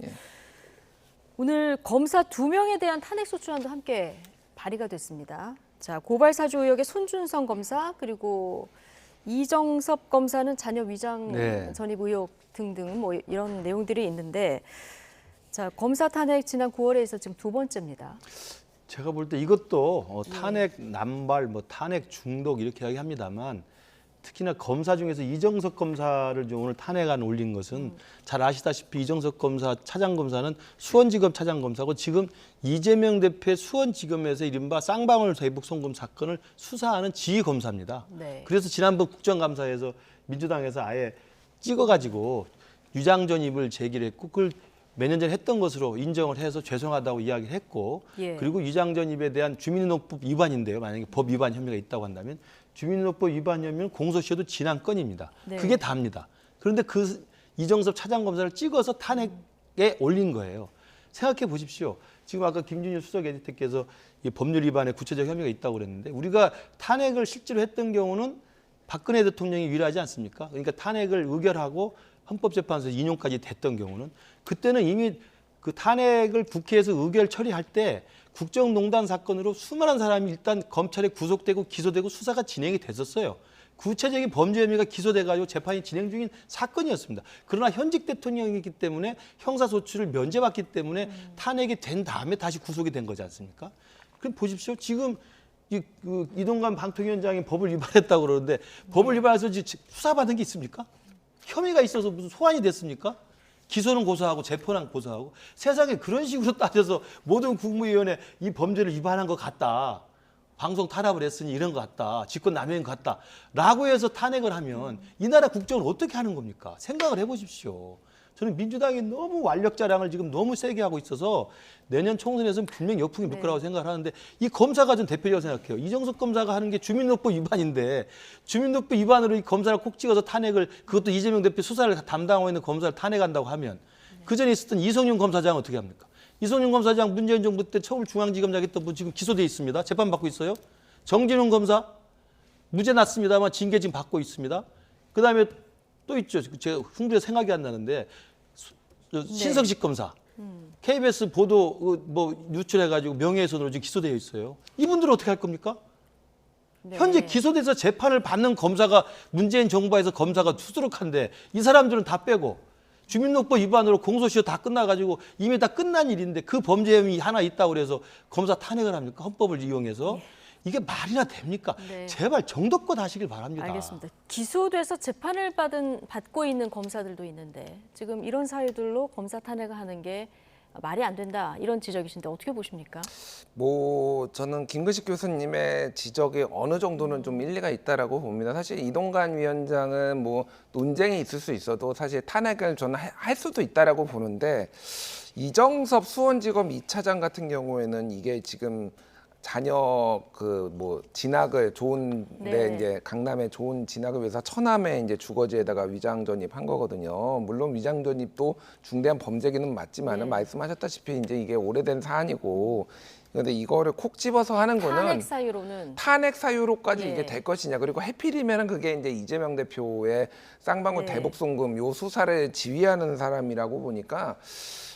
국민들이 보시기에 조금 납득이 안 될 것 같아요. 보복 탄핵이다 이렇게 보실 수도 있고. 충분히 저는 그렇게 볼 수도 있다고 봅니다. 그래서 굳이 이렇게 해야 되나 사실은. 이거를 한다고 해서 그러면은 대북송금의 뭐 이런 것들이 수사가 진척이 안 되는 것도 아니고 그럼 만약에 이정섭이 안 하면은 다른 사람 누가 하겠죠. 그러니까 이게 사실 검찰을 더 자극하는 거 어차피 지금 검찰하고 민주당은 강하게 대립각을 세우고 있으니까 더 나빠질 것도 없지만은 그러니까 국민들이 조금 납득을 하기 어려운 것 같고 손중성 검사 같은 경우에는 이것도 조금 모호합니다, 사실. 예. 조금 모호해요. 왜냐하면은 공수처 수사가 진행이 됐잖아요. 예, 공수처 수사에서 이제 이게 이제 결론이 이제 뭐 유죄다 이런 식으로 나오지 않은 상황인데 네. 요거를 지금 탄핵을 하는 것도 조금 모호한 부분이 있습니다. 그래서 검사 부분은 탄핵은 저는 조금 국민들이 조금 납득하기 좀 어려운 부분이 있지 않나 그렇게 생각이 됩니다. 네.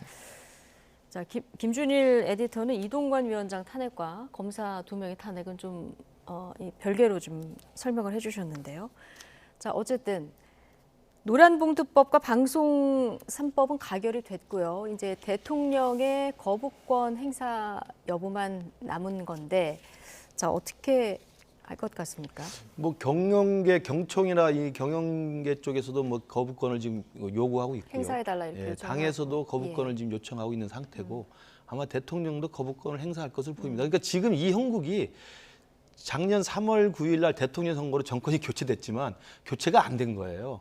행정부 권력은 윤석열 대통령의 윤석열 정부가 섰지만 이 입법부 권력은 여전히 2020년 21대 총선에서 거대 야당을 갖고 있는 거대 의석을 갖고 있는 민주당이 독주를 하고 있기 때문에 막을 방법이 없는 겁니다. 그래서 탄핵이라는 게 남발되고 있을 뿐만 아니라 그 거대 여당의 의석수를 가지고 밀어붙인 법률이 있으면 이 여야가 협상이 안 되기 때문에 일방적으로 밀어붙이고 일방적으로 통과된 법안에 대해서 대통령이 자동으로 또 거부권 행사하는 이런 악순환이 진행되고 있는 거거든요. 예. 저는 그래서 뭐 저도 애석하다고 생각합니다.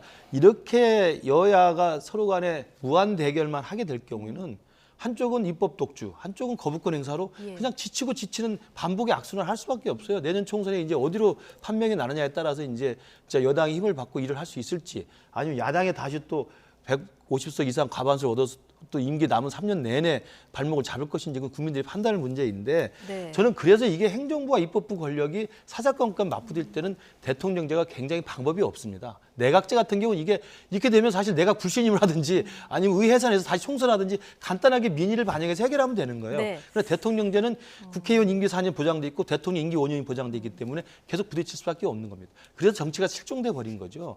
저는 그래서 노란봉투법 방송상법에 대해서는 무리한 부분이 분명히 있었다라고 우리 국민의힘에서 주장을 했는데 이 부분에 대한 지금 여야 간의 마크 협상이나 협의 조정이 하나도 없지 않았습니까? 그냥 밀어붙이고 표결할 때는 여당은 빠지고 일방 통과하는 거기 때문에 저는 대통령도 지난번에 양곡관리법이나 간호법과 똑같이 거부권 아마 행사할 것 같아요. 완곡한 취지로 아마 거부권 행사할 것으로 보입니다. 예. 근데 대통령도 거부권을 계속 행사하면 이 부분도 좀 부담이 될 것 같은데요.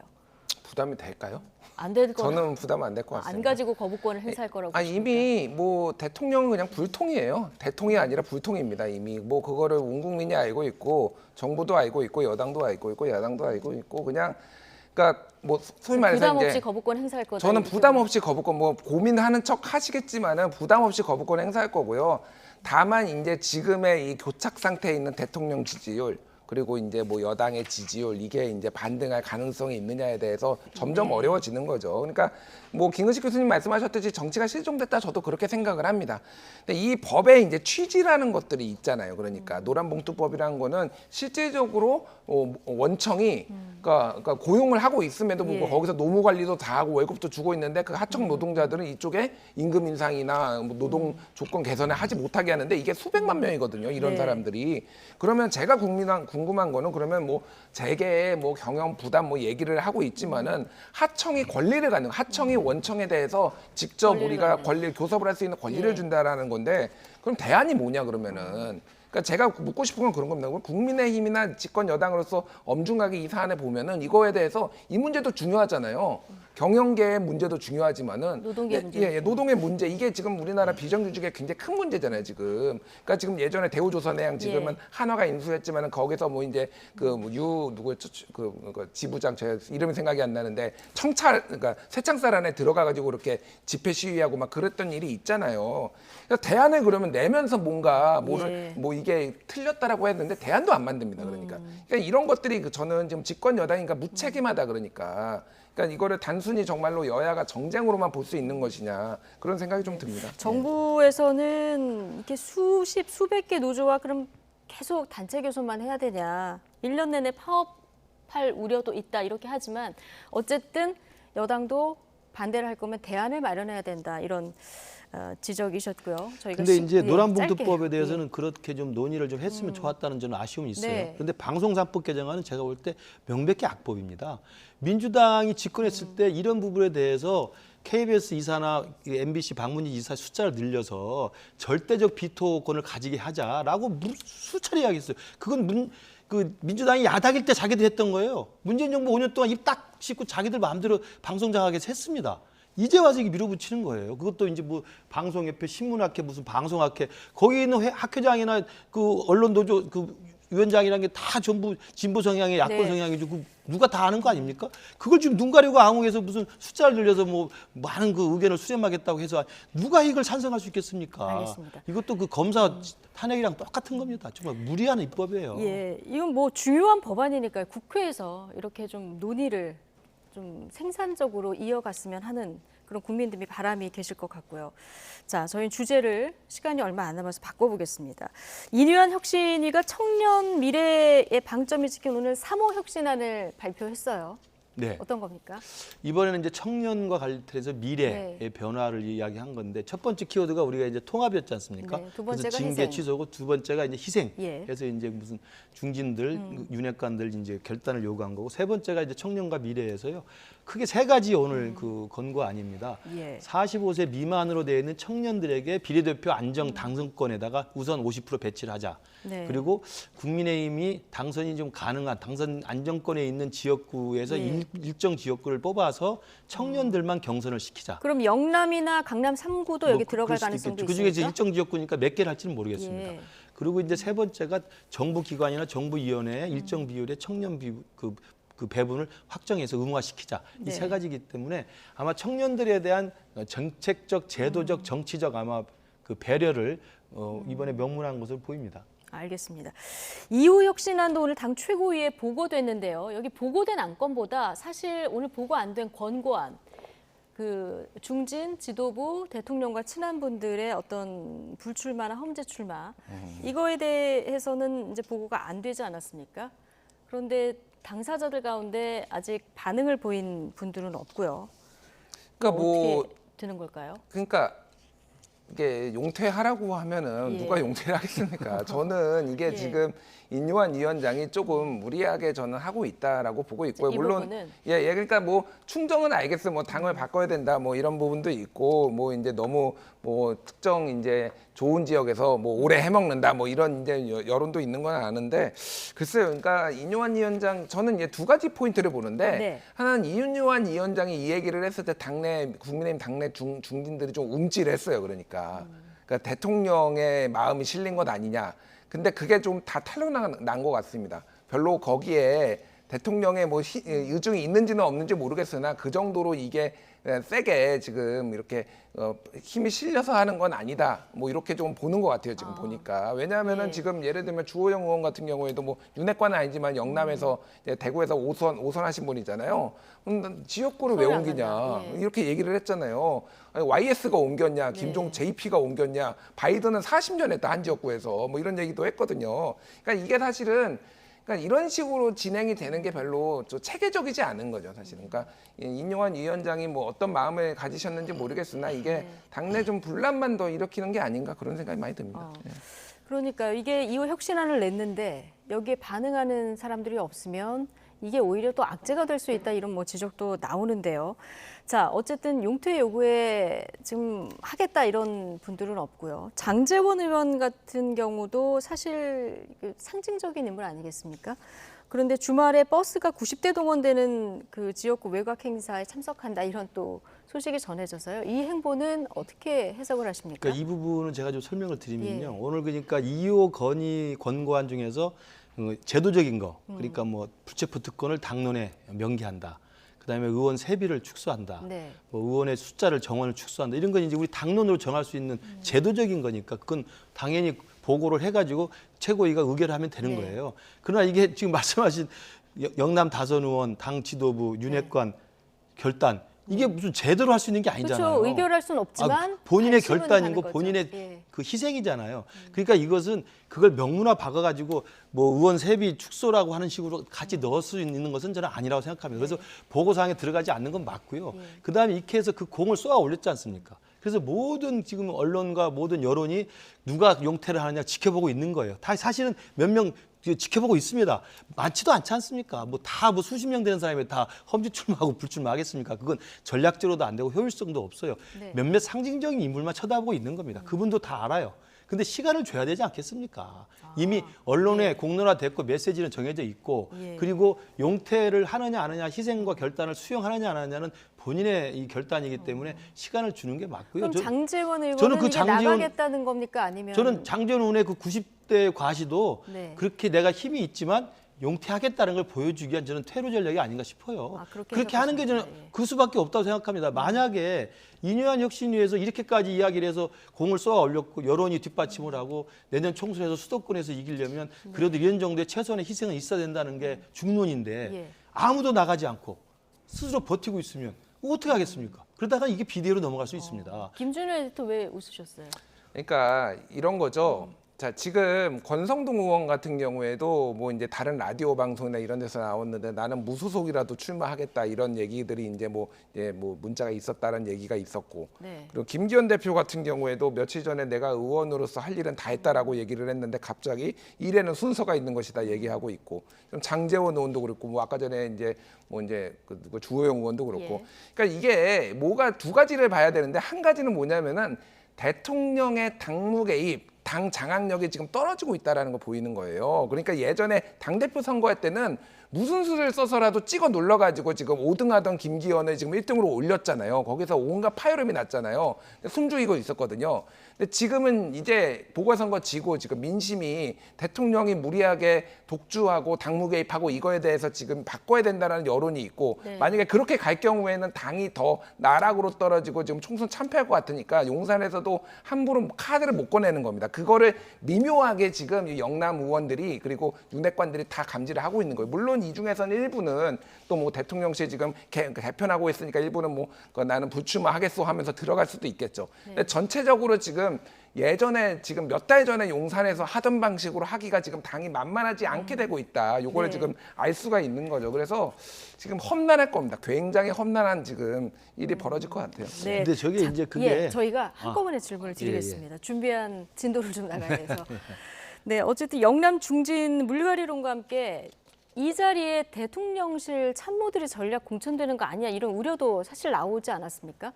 자, 인유한 혁신위 이 우려도 공식 안건에서 논의하겠다. 오늘 이런 얘기를 했는데요. 발언 듣고 오시겠습니다. 유세 지역에 참모 전략 공천을 한다라는 게 대통령실에 젊은 인사하고 온다거나 뭐 이런 경우들을 위해서 뭐 자리를 비우는 거 아니냐 또 이런 해석도 대통령실에서 내려오는 사람들이 절대로 이번 선거 과정에서 어떠한 특혜도 있을 수 없을 겁니다. 오히려 더 엄정한 어떤 경쟁의 과정 속에 들어갈 것으로 확신을 하고 있고 그 부분도 혁신위 안에서 안건으로 분명히 논의돼서 어느 시점인가는 아마 당으로 최고위로 접수가 될 것으로 그렇게 예상하고 있습니다. 강하게 얘기하는데요. 절대로 어떠한 특혜도 없을 것이다. 공식 안건으로 논의하겠다고 했어요. 그렇죠. 그러니까 지금 그 희생이라는 그 캐치프레이즈 하에서 영남 중진 당 지도부 그다음에 핵관 그리고 거기에 사실은 대통령실 인사까지 지금 포함이 되는 같은 맥락으로 봐야 네. 됩니다. 지금 아까 말씀드린 것처럼 이번에 강서구청장 패배라는 게 대통령실과 이 당의 수직적인 당정 관계에 대한 국민들의 이제 불만 그리고 당이 제대로 역할을 못하고 있다라는 것인데 거기에 덧붙여서 몇몇 사람들을 속가려더니 거기에 대통령실에서 낙하산으로 내려온다?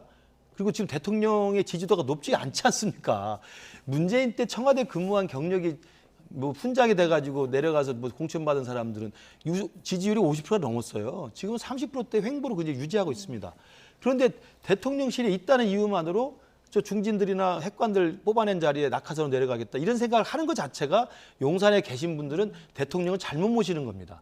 용산에 있었고 수석 비서관을 하고 비서관을 하고 그렇게 했던 분들은 일종의 권력의 옆에서 혜택을 보고 대통령을 모신 영광을 누린 사람이에요. 그리고 누구보다도 대통령에 대한 충심이 있어야 되고 당을 향한 그리고 윤석열 정부의 성공과 총선 승리를 위한 백의종군의 자세가 있어야 되는 게 희생 아니겠습니까? 예. 그런데 이런 분이 어떻게 와서 나는 전략국진 주세요. 낙하산 꽂아주세요. 뭐 이렇게 할 수 있겠습니까? 아마 그런 당의 분위기 그다음에 국민 여론이 있기 때문에 김경진 의원이 확실하게 이야기를 한 것 같고요. 예. 저는 이런 면에서 본다면 제가 아까 말씀드린 게 뭐였냐면 2015년에 김종인 비대위가 민주당 가서 그 민주당의 친노 주류 세력들을 물갈이할 때 많이 하지 않았습니다. 상징적 인물 한두 명만 하면 돼요. 그때 이해찬 의원하고 정청래 의원 컷오프 시켰어요. 제가 생각하는 것도 우리 당에서 당 지도부 그다음에 윤핵관 하면 한 두세 명이면 충분합니다. 그분들이 불출마하거나 내려놓으면은 그것이 산하의 바람을 일으키는 것이고요. 그렇게 하면 용산에서 오신 분들도 열심히 자기 진짜 밑바닥부터 뛰어서 열심히 경선 준비하고 발로 뛰면서 백의종군 하는 거죠. 그런 알겠습니다. 분위기가 형성돼야 되는 수도권 선거를 그나마 해볼 만한 겁니다. 혁신위에서 공식 안건으로 정말 논의가 될지 이게 보고가 돼서 또 당이 수용할지 실제로 이루어질지는 지켜봐야 될 것 같고요. 자, 신당 창당설 계속 얘기가 나오는 이준석 전 대표는 내년 총선에서 대구 출마 가능성을 직접 시사했습니다. 이 전 대표 목소리 듣고 오시겠습니다.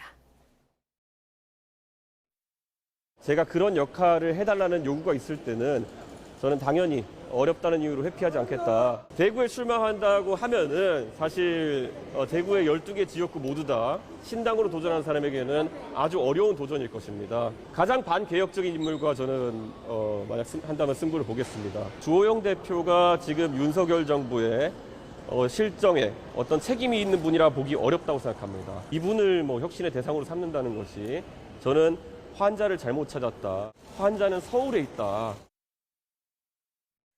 대구 출마를 회피하지 않겠다 이런 얘기를 했어요. 그러니까 비례대표 정당을 만들어서 비례로 나갈 것이다 이런 관측도 있었는데 지금 대구 출마 쪽으로 기우는 겁니까? 저 얘기는 사실은 처음 나온 얘기는 아니에요. 그러니까 이제 좀 명시적으로 명확하게 했을 뿐이지 예전에도 대구 출마하겠다고 한번 그 비슷한 말을 얘기를 한 적이 있었어요. 최재성 민주당 정무수석도 예전에 얘기하고 그래서 저거를 조금 더 명확하게 한다라는 거고 쉽게 얘기하면 나는 꽃길을 걷지 않겠다. 나는 이거 승부사다. 정면 돌파하겠다.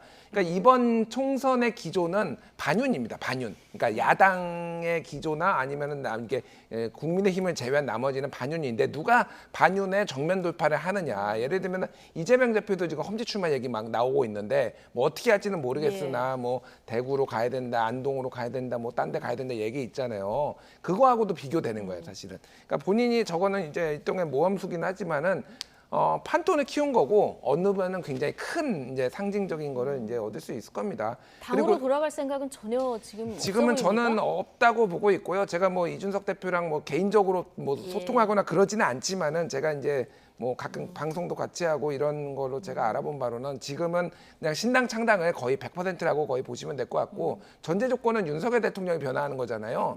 사람은 안 변합니다. 윤 대통령은 변할 리가 없어요. 그렇기 때문에 그건 가능성 없다고 너무 보고 그렇게 단언을 저는 단언하겠습니다. 윤석열 대통령은 안 변하실 거고요. 아까 전에 그 김우식 교수님 말씀하시고 딱 한마디만 하면은 오늘 그 오마이뉴스 이충재라는 이제 한국일보 전 논설실장이 쓰신 칼럼 제목이 있어요. 윤핵관 쳐낸 자리에 찐핵관 온다 이런 거거든요. 거부감이 굉장히 큽니다. 용산에서 심지어는 지금 김근식 교수님의 송파도 지금 노리고 있다라는 뭐 누군가가 뭐 그런 썰도 있어요. 그래요? 여기서 이렇게 고생하는 사람들 지금 쳐내고 누군가 온다라면 그게 납득이 되겠습니까? 그러니까 아까 전에 얘기했던 만만치 않은 일이에요. 그래서 혁신위에서도 그런 얘기를 했지만은 용산이 이거를 볼 것인가? 40명 정도의 명단을 지금 보내야 되는데 이게 그러니까 당내 큰 분란으로 올 겁니다. 짧게요. 대구에서 가장 반개혁적인 인물과 겨뤄보겠다 이런 얘기도 했고요. 만약에 이준석 전 대표가 신당을 창당한다면 반윤이 어떤 핵심 키워드가 될 것이다. 이런 얘기도 했는데요. 그렇죠. 그러니까 반윤으로 핵심 그 깃발을 들고 신당을 창당하기 때문에 신당이 보잘것없이 될 거예요. 왜냐하면 민주당에서 나온 사람들, 정의당에서 나온 사람들, 제3지대에 있는 금태섭, 양양 이런 사람들을 반윤이라는 기치로 이준석 대표가 어떻게 중심이 돼서 할 수 있습니까? 정체성과 노선과 정책에 대한 아이덴티티가 있어야 됩니다. 노동은 어떻게 하고 안보는 어떻게 하고 복지는 어떻게 하고 경제는 어떻게 할 것인지 이래야 어떤 정도의 정치개혁이라든지 새로운 노선들을 이야기하고 깃발을 들 수 있죠. 반윤이라고. 그러니까 이준석 대표는 가장 반윤적인 사람이죠. 윤석열이 실은 못 살겠다는 거 아닙니까? 그거 하나 가지고 하는 건 이준석 혼자 족하지 누가 같이 할 사람은 저는 신당으로서는 부족할 거라고 보고요. 그래서 결국은 이준석 대표 갈 길은 처음부터 계획된 게 뭐냐면 대구의 무소속 출마예요. 이 당은 탈당할 것이고 이 당을 탈당한 다음에 신당은 힘에 버거워서 못할 것이고 결국은 대구에 가서 무소속 출마하면 대구가 자기 외가 출신이고 또 본가 출신이고 본인이 또 대구의 보수의 심장이라고 하는 또 지지세가 일정 정도 있습니다. 그러면 대구에서는 사실 민주당의 의미가 있기 때문에 대구에 국민의힘 공천받은 사람과 이준석 대표가 붙으면 양강전이 가능한 게예요. 양강구도에서 충분히 해볼 만한 게 있죠. 그러니까 저는 본인의 내년에 배지를 달기 위해서 대구 무소속 출마라는 그 단순한 길을 돌고 돌아서 이렇게 크게 판을 벌이고 있다고 생각합니다. 그러나 뭐 12월 말 이준석 전 대표가 시점으로 잡은 때인데요. 이때까지 뭐 한 달 반이면 어떤 또 그때는 아마 탈당의 시점일 겁니다. 그럴까요? 좀 어떤 또 정치는 생물이라고들 하시니까 어떤 변수가 또 생길지 이건 좀 지켜봐야 될 것 같고요. 자, 오늘은 여기까지 하겠습니다. 김근식 전 국민의힘 비전전략실장, 김준일 뉴스톱 수석 에디터 두 분과 함께했습니다. 고맙습니다.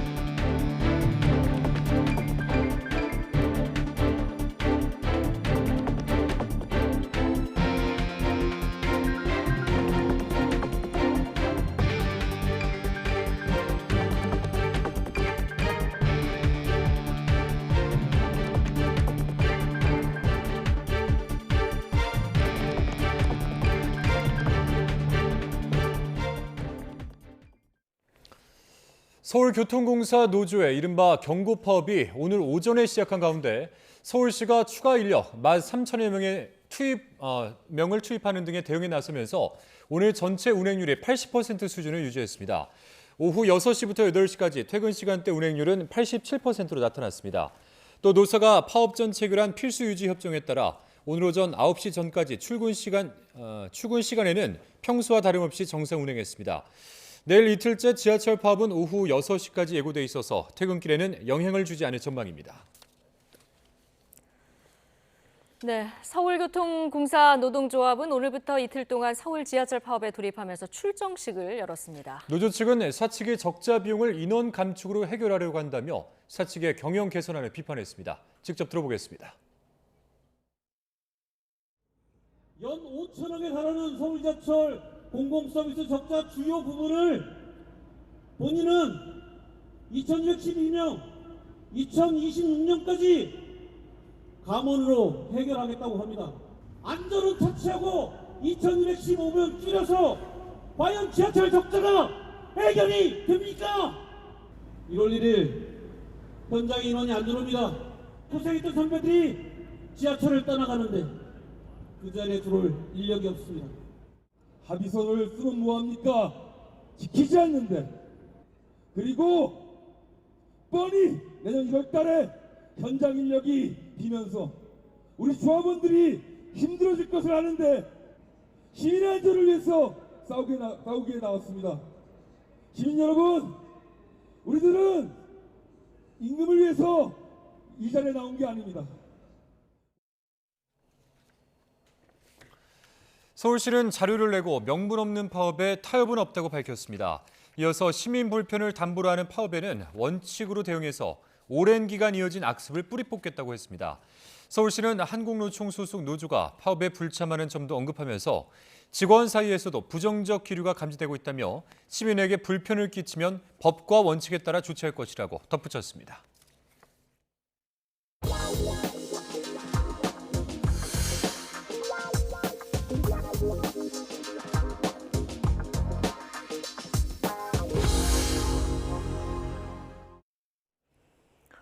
보호자의 폭행과 학대로 아기가 숨지는 안타까운 사건이 또 일어났습니다. 대전에서 1살 된 아들이 숨을 쉬지 않는다면서 엄마가 병원 응급실로 데려왔는데 안타깝게도 아기가 숨지는 일이 있었습니다. 그런데 아이의 작은 몸에서 지속적인 폭행 흔적이 발견됐습니다. 이상곤 기자의 단독 보도입니다. 한 여성이 담요로 감싼 아이를 안고 뛰어갑니다. 도착한 곳은 대전의 한 종합병원 응급실. 1살 된 아들이 숨을 쉬지 않는다며 엄마가 병원에 온 건 지난달 4일. 의료진이 심폐소생술을 진행했지만 아기는 결국 숨졌습니다. 의료진은 아이의 얼굴과 몸에서 심한 멍자국을 발견했고 학대를 의심해 경찰에 신고했습니다. 숨쉬기 광대 이쪽으로 명이 있었던 것 같고 허벅지 그다음에 몸통, 등 이쪽도 다 멍이었고요. 아무튼 멍이 많이 들어있는 상태로 그렇게 왔어요. 경찰은 아이를 학대해 숨지게 한 혐의로 20대 친모를 입건했습니다. 국가수 부검 결과 아이의 사망 원인은 외상에 의한 저혈량성 쇼크사였습니다. 외부 충격으로 사망에 이르게 됐다는 겁니다. 피의자는 혼자 아이를 낳아 키우던 상황으로 조사됐습니다. 아이가 칭얼거리며 시끄럽게 울어 때리게 됐다고 경찰에 진술한 것으로 전해졌습니다. 경찰은 온몸에 남아있는 멍자국을 볼 때 학대가 지속해서 이루어진 것 같다고 말했습니다. 피의자는 아동학대 치사 혐의로 구속돼 재판에 넘겨졌으며 경찰이 폭행 가담자가 더 있는지 추가 조사를 벌이고 있습니다. YTN 이상곤입니다. 마약류 의약품 가운데 의료기관에서 수술 등에 가장 많이 사용하는 게 바로 프로포폴인데요. 환자에게 투약하고 남은 건 폐기해야 하는데 감사원 조사 결과 약을 다 썼다고 거짓 보고한 사례들이 나왔습니다. 남은 약은 어디에 어떻게 사용됐는지 의문입니다. 김혜은 기자입니다. 최근 서울 대형 병원에서 수련을 하던 의사가 수술실에서 쓰다 남은 프로포폴을 추출해서 빼돌리다가 적발이 됐습니다. 지난 3월 한 마취과 수련의가 쓰고 남은 프로포폴을 몰래 챙겨 논란이 됐습니다. 개인의 일탈인가 싶었지만 실제로 몇몇 의료기관에서 사용하고 남은 프로포폴을 빼돌린 정황이 감사원 조사 결과 드러났습니다. 프로포폴은 환자의 몸무게나 건강 상태에 따라 투약량이 달라서 한 병을 개봉하면 약이 남는 경우가 많습니다. 변질 우려가 있어서 남은 약은 버리고 마약류 통합관리 시스템에 그 양을 입력하도록 법에 규정돼 있습니다. 감사원이 최근 4년 동안 프로포폴 투약 후 폐기량이 없다고 보고한 의료기관 10,000여 곳의 기록을 들여다봤더니 폐기량이 0인 사례가 전체 투약 건수의 절반을 넘었습니다. 특히 폐기량이 전혀 없다는 의료기관 가운데 10곳을 임의로 현장 점검했더니 5곳에서 허위 보고가 적발됐습니다. 프로포폴 투약량을 부풀려 보고하거나 투약 자체를 아예 기록하지 않은 겁니다. 5개 의료기관에서 4년 동안 누락한 걸로 추정되는 양은 33만 ml, 무려 4만 7천여 명에게 투약할 수 있는 분량입니다. 이들은 남은 약을 모두 폐기했다면서도 정작 증빙 자료는 제시하지 않았습니다.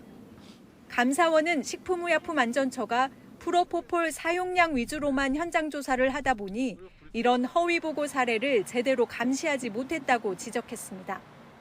식약처는 의심되는 사례는 지자체에 즉각 알리겠다고 밝혔지만 쓰고 남은 프로포폴 처리에 대한 감시망을 더 강화해야 할 것으로 보입니다. YTN 김혜은입니다. 더불어민주당 홍익표 원내대표는 마약 수사 관련 검찰의 특수활동비 예산 삭감을 비판한 한동훈 법무부 장관을 향해서 무슨 말 같지도 않은 이야기를 하느냐면서 거세게 비판했습니다. 홍 원내대표는 오늘 정책조정회의에서 2억 7천만 원 마약 수사비를 없앴다고 한 장관이 말하는데 수사비를 10억 원쯤 해주면 마약을 근절시킬 수 있느냐고 반문했습니다. 그러면서 마약 수사비가 필요하면 관련 자료를 제출하고 어디에 썼는지 소명하면 해당 예산을 더 올려줄 수도 있다며 그래도 일개 장관인데 말장난처럼 그런 짓 하지 말라고 지적했습니다.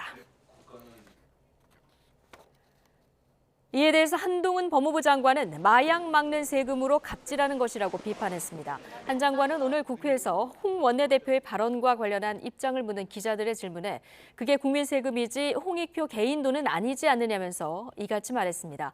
그러면서 10억 원을 주든 1억 원을 주든 최선을 다해서 마약을 막겠다고 강조했습니다.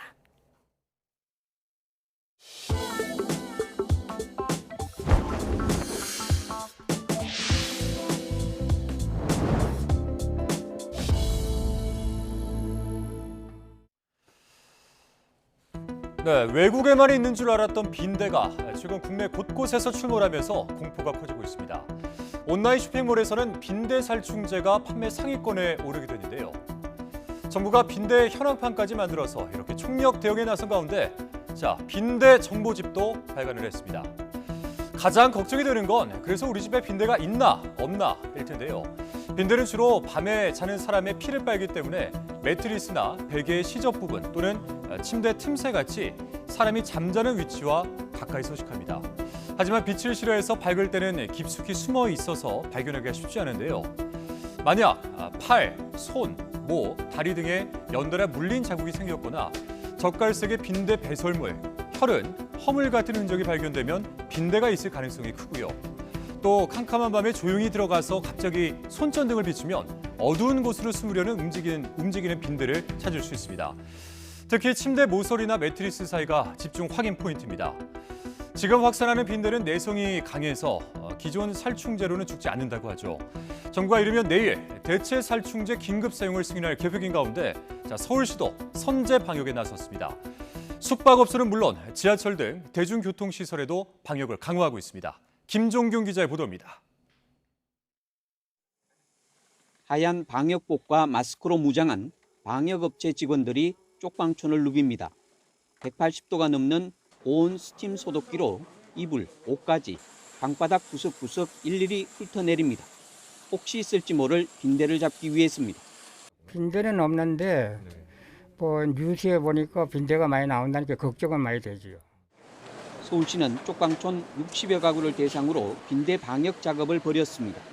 빈대는 한번 나오면 삽시간에 퍼지기 때문에 선제 방역이 중요하기 때문입니다. 서울역 쪽방, 동자동 쪽방들은 지금 선제적으로 나온 게 지금 옆쪽에 앞쪽에 빈대가 나온 쪽이 3동이 있었고요. 그 나머지는 지금 선제 방역을 하기 위해서 오늘 방역을 하기로 했고. 빈대가 발생할 우려가 있는 숙박시설과 목욕탕, 찜질방 등에는 침구 세탁, 소독 여부 등 위생관리 실태를 집중 점검 중입니다. 숙박업소에서는 한 달에 한 번 정기적으로 방역을 해야 되는 법이 있습니다. 그래서 그 방역했다라는 그 필증도 그 영업장에 비치를 해야 되고요. 지하철은 해외 빈대 확산 소식이 알려졌던 시점부터 발빠르게 대응 중입니다. 특히 직물로이자는 빈대 예방을 위해 고압 스팀 방제를 하고 있습니다. 먼저 시작한 서울시가 마무리도 끝까지 잘하겠습니다. 일회성 방제가 아닌 근본적인 빈대 제로 도시를 반드시 만들어 가겠습니다. 정부도 국가 차원에서 오는 13일부터 4주 동안 빈대 집중 점검 방제 기간을 운영합니다. YTN 김준길입니다. 우리나라가 유엔 사령부의 재활성화를 목표로 미국이 추진하는 유엔사 참모부에 참여하는 방안을 협의하고 있다고 밝혔습니다. 미국이 유엔사 재활성화 작업을 일관되게 추진해 왔는데 전시작전권 전환 논의와 맞물리면서 관심을 끌고 있습니다. 김문경 기자의 보도입니다. 미군이 유엔사 재활성화를 본격적으로 추진하기 시작한 건 지난 2013년. 당시 스케퍼로티 한미연합사령관 겸 유엔사 사령관이 유엔사 재활성화를 주요 과업으로 제시하면서였습니다. 전시작전권 전원과 맞물린 한미연합사령부 해체에 대비한 것이었는데 한편으론 미군이 정전 관리에만 머물고 있는 유엔사의 권한을 다시 강화해 작전권을 계속 유지하려 한다는 논란이 일었지만 미국은 강하게 부인했습니다. 최근 들어서는 북핵 억제와 중국 견제 카드로 유엔사의 역할을 활용할 것이라는 전망도 제기됩니다. 연합사를 대체할 만큼 유엔사가 그런 전투 사령부를 할 가능성은 현재로서는 보이지 않습니다. 다만 미국이 유엔사를 활용해서 인도 태평양 지역에 좀 더 협의체 형태로 발전시킬 가능성은 배제할 수 없다고 생각합니다. 유엔사는 지난 2019년에도 유엔사 참모부에 한국군 파견을 요청하는 등 유엔사의 권한을 강화하기 위한 방안을 일관되게 추진해 왔습니다. 그동안 북한을 자극할 우려가 있다며 유엔사의 요청에 응하지 않던 정부는 변화된 입장을 보였습니다. 한반도 전쟁 억제와 평화 유지를 위해서 우리 군이 유엔사와 필요한 협력 강화를 지속적으로 해가고 있고요. 그런 차원에서 이제 유엔군 참모부에 한국군이 참여하는 방안에 대해서 현재 협의를 진행하고 있습니다. 신원식 국방부 장관도 어느 쪽이 국익을 극대화하는 데 바람직한지 고민이 필요하다고 밝히는 등 관련 논의에 힘을 싣는 분위기입니다. 이런 가운데 오는 13일 전자권 전환 문제 등을 논의하는 한미 연례안보협의회에 이어 이튿날에는 17개 유엔사 회원국 국방장관과 대표가 참가하는 회의가 처음으로 열리면서 유엔사 재활성화 논의도 본 궤도에 오를지 주목됩니다. YTN 김문경입니다. 한미 외교장관은 러시아와 북한의 무기 거래 등 군사 협력이 유엔 안보리 결의 위반이라며 군사 협력 중단을 위한 적극적인 조치를 모색하겠다고 밝혔습니다. 박진 외교부 장관과 토니 블링컨 미 국무장관은 오늘 서울 외교부 청사에서 열린 한미 외교장관 회담 뒤 공동 기자회견에서 이같이 강조했습니다.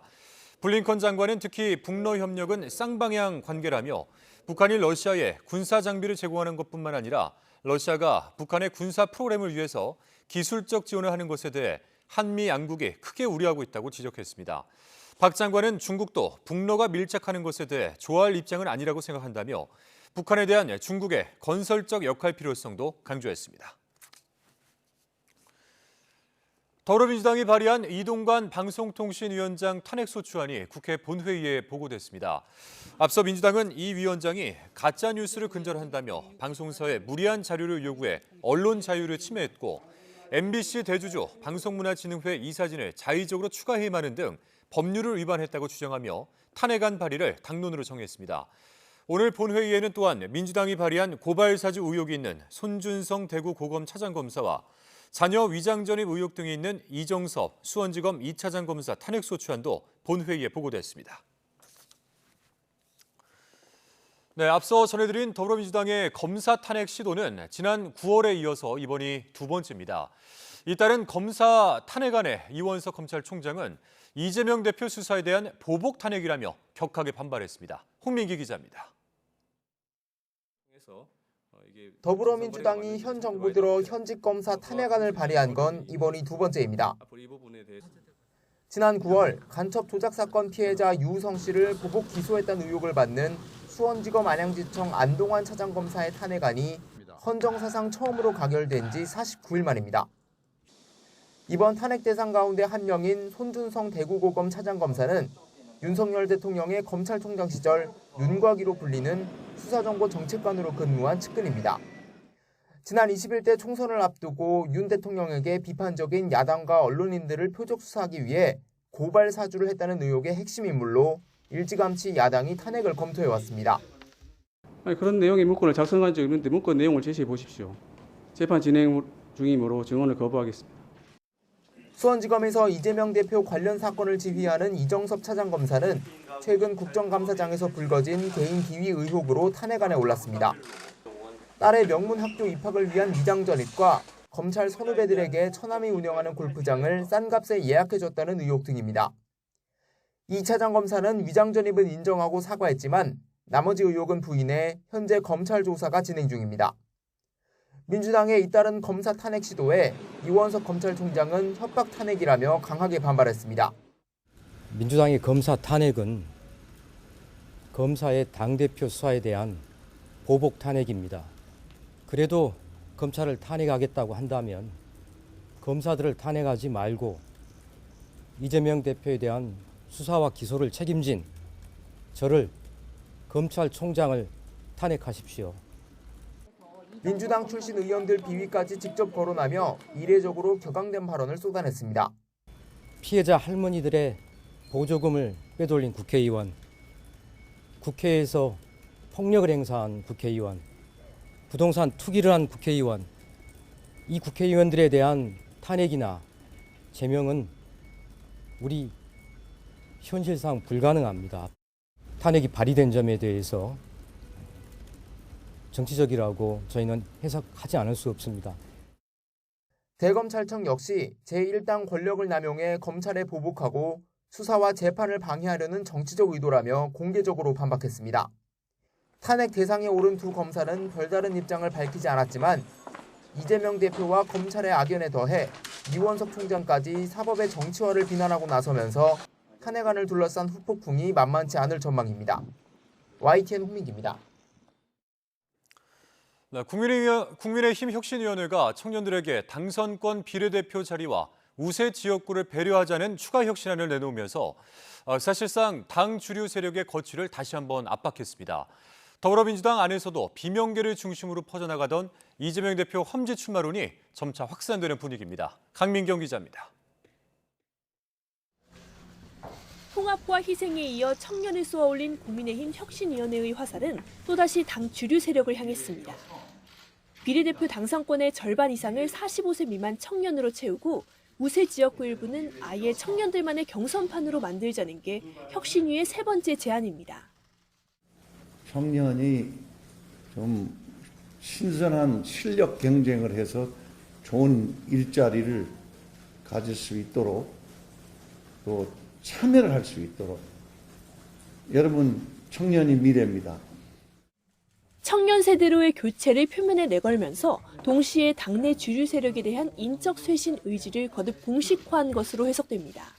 공식 안건으로 문건 접수는 조금 시간적 여유를 주고 하면 당내 희생과 또 혁신의 어떤 흐름 속에서 그게 더 도움이 될 수 있겠다라는 전언이 있어서 이딴 혁신위 압박에 처음으로 관련 입장을 밝힌 김기현 대표는 불편한 속내를 숨기지 않았고 모든 일에는 시기와 순서가 있는데 요즘 언론 보도를 보니까 너무 급발진하고 있는 것 같아 보입니다.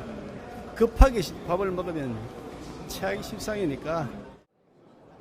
중진들의 반발 기류도 점차 거세지는 분위기입니다. 좀 정교하게 시간을 맞춰서 예의를 갖춰서 자발적으로 하도록 해야 되지 않겠어요? 당 주류 세력의 험지 출마론이 고개를 드는 건 더불어민주당도 마찬가지입니다. 비명계를 중심으로 이재명 대표를 압박하고 있는데 최근엔 친명 성향 의원들까지 지도부 압박에 가세했습니다. 당이 어려우면 지도부가 아무래도 앞장을 서야 되죠. 사병보고 나가라 하면 되겠습니까? 장수들이 앞장을 서야죠. 이 대표는 단식 복귀 이후 처음으로 정책 현장을 찾는 등 보폭을 넓히면서도 당내 목소리에 대한 별다른 반응은 보이지 않고 있습니다. 당내 주류와 비주류 간의 줄다리기 권력 싸움이 끼어있긴 하지만 총선을 앞두고 각 당의 인적 쇄신 경쟁 불이 붙었다는 점은 분명해 보입니다. 혁신하지 않으면 다음 총선 패배는 자명하다는 위기의식 속에서 각 당 주류 세력이 어떤 답을 내놓을지 관심이 쏠립니다. YTN 강민경입니다. 신원식 국방부 장관이 국회 예산결산특별위원회 전체 회의 당시 주식거래 관련 문자 메시지가 카메라에 찍힌 데 대해 오해의 빌미를 제공했다며 사과했습니다. 신 장관은 국회 국방위원회 전체 회의에 참석해 문자를 주고받은 과정이 부주의하게 노출된 점과 예결위가 시작되기 전 답신을 보냈다는 점에 유감을 표명한다면서도 주식을 전부 정리하고 이를 보태서 이사해야 하는 개인적인 사정이 있었다고 말했습니다. 이와 관련해 여야 의원들은 신 장관의 주식 거래 등 처신 논란과 함께 안보부처 장관으로서의 보안 유출 우려를 들어 질타했습니다. 정부가 각 부처 차관에 물가 안정 책임관 역할을 부여하고 현장 대응을 강화하는 범부처 특별물가안정체계를 본격 가동했습니다. 김병환 기획재정부 1차관은 오늘 한국수출입은행에서 현 정부 첫 물가관계 차관회의를 열고 김장재료 수급 안정 대책 등 물가 대책을 점검했습니다. 앞으로 모든 부처 차관은 각자 소관 품목의 가격과 수급을 점검하고 품목별 대응 방안을 마련하는 물가 안정 책임관 역할을 하게 됩니다. 보험업계가 상생 금융 차원에서 의무보험인 자동차 보험료를 내년에 추가로 인하하기로 하고 1.5%에서 2% 내외에서 인하폭을 검토하고 있습니다. 금융감독원과 대형 손해보험사들은 자동차 보험료의 인하 논의를 진행하면서 이번 달 안에 구체적인 인하폭과 시기를 결정할 계획입니다. 구체적인 인하폭이 정해지면 내년 1월 책임 개시일부터 순차적으로 인하된 자동차 보험료가 적용될 전망입니다. 전청조의 사기 행각으로 전국이 떠들썩한 요즘 울산에서는 결혼 중매 앱을 통해 만난 남성 7명에게 30억 원을 뜯어낸 여성이 붙잡혔습니다. 이 중에 피해자 한 명은 극단적인 선택을 했습니다. 오태인 기자입니다. 연인처럼 다정하게 건강지를 거니는 중년 남녀. 50대 남성 A씨는 결혼 중매 앱을 통해 2년 전 40대 여성 B씨를 처음 만났습니다. 2년 넘게 만나며 A씨는 B씨에게 모든 걸 바쳤습니다. 수십 년 몸담았던 회사를 그만뒀고 퇴직금을 포함해 10억 원 넘게 B씨에게 건넸습니다. 아버지가 오래 다니셨으니까 퇴직금이 한 3억 8천만 원 정도 되더라고요. 그래서 그걸 노리고 퇴직을 시키는데 이제 퇴직을 시키는 방법은 이제 남자의 심리를 이용한 것 같아요. 처음 B씨는 A씨에게 해외여행 경비를 부담하고 명품까지 사주며 마음을 샀습니다. 이후 사업을 하면 편하게 살 수 있으니 투자하라고 꼬드겼습니다. 휴대전화를 여러 개 돌렸으며 자신의 부모 행세를 했고 교대 근무를 하는 남자에게 딸을 줄 수 없다고 연기해 퇴사를 유도했습니다. 또 자신의 부모가 갑자기 숨지면서 A씨에게도 유산을 남겼다며 가짜 변호사까지 고용한 뒤 상속세 명목으로 돈을 뜯었습니다. 하지만 모든 것이 돈을 노린 사기라는 것을 알아차린 A씨는 끝내 극단적인 선택을 했습니다. 저희 아버지 앞으로 그 유산이 남겨져 있어서 그 여자 어머니에 대한 유산이 저희 아빠 앞으로 남겨져 있어서 그걸 알려드려야 돼서 뭐 전화를 드렸다고. 그걸 믿을 수밖에 없죠. 피해자는 더 있었습니다. 경찰 조사 결과 B씨는 부자 부모를 둔 척, 예술가인 척 행세를 하며 지난 6년 동안 7명을 상대로 30억 원 넘게 뜯어냈습니다. 가로챈 돈으로 명품 쇼핑을 하는 등 호화 생활을 누렸습니다. 생활비하고 유흥비 요 이제 주로 되는데 이제 그 생활비는 한 달에 한 3천만 원 이상에 사용된 걸로 확인이 되고요. 그다음에 명품, 그다음에 해외 여행 경비 등으로 소진한 걸로 확인이 됐습니다. 경찰은 B씨를 사기 혐의로 구속했고 추가 범죄나 피해자가 있는지 조사하고 있습니다. YTN 오태인입니다. 만화 검정 고무신의 원작자인 고 이우영 작가의 창작물을 더는 캐릭터 업체가 사용해서는 안 된다는 법원 판단이 나왔습니다. 서울중앙지방법원은 오늘 캐릭터 업체 형설N과 장모 대표가 이 작가와 유족을 상대로 제기한 손해배상 청구 소송에서 더는 사업권 계약이 존재하지 않는다며 이같이 판결했습니다. 재판부는 형설N은 검정 고무신 캐릭터를 표시한 창작물과 광고물 등을 생산, 판매해서는 안 된다는 점을 확인하고 이 작가 측은 장 대표에게 손해배상금 7,400여만 원을 지급하라고 명령했습니다. 윤석열 대통령이 소방의 날을 맞아 우리 소방 조직이 세계 최고의 재난 대응 시스템을 갖출 수 있도록 지원을 아끼지 않겠다고 밝혔습니다. 윤석열 대통령은 오늘 제61주년 소방의 날 기념식에서 인공지능 기술을 이용한 차세대 소방 시스템을 구축하고 소방 로봇 보급에도 속도를 내는 동시에 소방대원 안전을 위해 개인 보호 장구를 확충하고 국립소방병원 건립도 적극 지원하겠다고 강조했습니다. 네, 전해드린 것처럼 오늘은 화재에 대한 경각심과 이해를 높이기 위해 지정된 소방의 날입니다. 그런데 일선 소방관들이 최소한의 안전 장비마저 제대로 지급되지 않을 수 있다며 대통령실 앞에 모였습니다. 어떻게 된 일인지 윤성훈 기자가 전해드리겠습니다. 주택 밖으로 거센 불길이 치솟고 연기가 쉴 새 없이 뿜어져 나옵니다.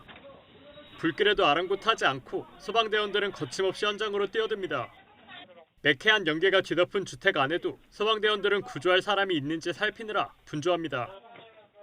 보호 장갑과 방호복, 헬멧, 공기호흡기와 같은 최소한의 안전장비가 없었다면 불가능했을 일입니다. 소방관들한테는 필수 장비라고 보시면 됩니다. 이게 없으면 그 활동 자체를 하기가 어렵습니다. 보호장갑과 구조화 등은 소모품이라 주기적으로 갈아줘야 합니다. 방호복과 공기호흡기 같은 안전장비도 3년에서 10년마다 교체해줘야 안전하게 활동할 수 있습니다. 저의 몸을 지키는 장비이기도 하지만 저희가 안전해야 시민들도 구할 수 있거든요. 이 모든 장비들이 내구연한이 뭐 짧게는 소모품도부터 아니면은 뭐 3년, 뭐 5년, 10년 이렇게 있는데 그런데 앞으로는 안전장비 교체가 제때 이루어지지 않을 수 있다는 우려가 커지고 있습니다. 소방 장비 등에 투입되는 예산은 담배 개별 소비세 45%를 재원으로 하는 소방안전교부세를 통해 마련됩니다. 안전과 소방 분야 관련 예산으로 나뉘는데 75%를 소방 분야에 사용하도록 하는 특례 조항이 달려 있습니다. 2015년부터 적용된 특례 조항을 정부가 폐지하는 움직임을 보인다고 노조는 지적합니다. 이럴 경우 결국 국민 안전의 위험을 초래할 수 있다고 노조는 주장합니다. 낡은 장비는 주기적으로 교체해야 한다. 노후화된 소방시설도 마찬가지다. 소방안전교부세는 안정적 재원이 단절된다면 소방 간의 안전과 국민 안전에 큰 위험이 될 것이다. 주무부처인 행정안전부는 소방안전교부세 특례 연장 여부를 검토하고 있는 단계라며 폐지 여부는 아직 확정되지 않았다고 선을 그었습니다. YTN 윤성훈입니다. 전라북도는 어제 정읍시 젖소농장과 고창군 한우농장에서 각각 럼피스킨병 의심 신고가 접수됐다고 밝혔습니다. 두 농장 모두 지난달 말 백신 접종을 마친 것으로 파악됐습니다. 방역당국은 체내 항체 형성 과정에서 보이는 이상 반응일 가능성을 고려해서 정밀 검사를 벌이고 있습니다. 어제 오후 2시 반쯤 충남 청양군 남양면에 있는 한 주택에 불이 났습니다. 현장 수색에 나선 소방대원들은 피부와 구강에 화상을 입고 몸을 축 늘어뜨린 채 숨을 쉬지 않는 반려견을 구조했습니다. 7분가량 이어진 심폐소생술 끝에 의식을 되찾은 뒤 병원 치료를 받은 반려견은 건강을 회복한 것으로 전해졌습니다. 그룹 뉴진스가 그래미 어워즈, 아메리칸 뮤직 어워즈와 함께 미국 대중음악 3대 시상식의 하나로 꼽히는 빌보드 뮤직 어워즈 올해 시상식에서 K-팝 걸그룹 최초로 공연을 합니다. 빌보드 뮤직 어워즈는 공식 SNS를 통해 뉴진스가 올해 시상식의 공연자로 선정됐다고 발표했습니다. 뉴진스는 이번 공연에서 빌보드 메인 싱글 차트 핫 100에 진입했던 곡 슈퍼사이와 OMG를 선보일 예정입니다. K-팝 그룹 가운데 이 시상식에서 공연한 팀은 방탄소년단이 유일합니다.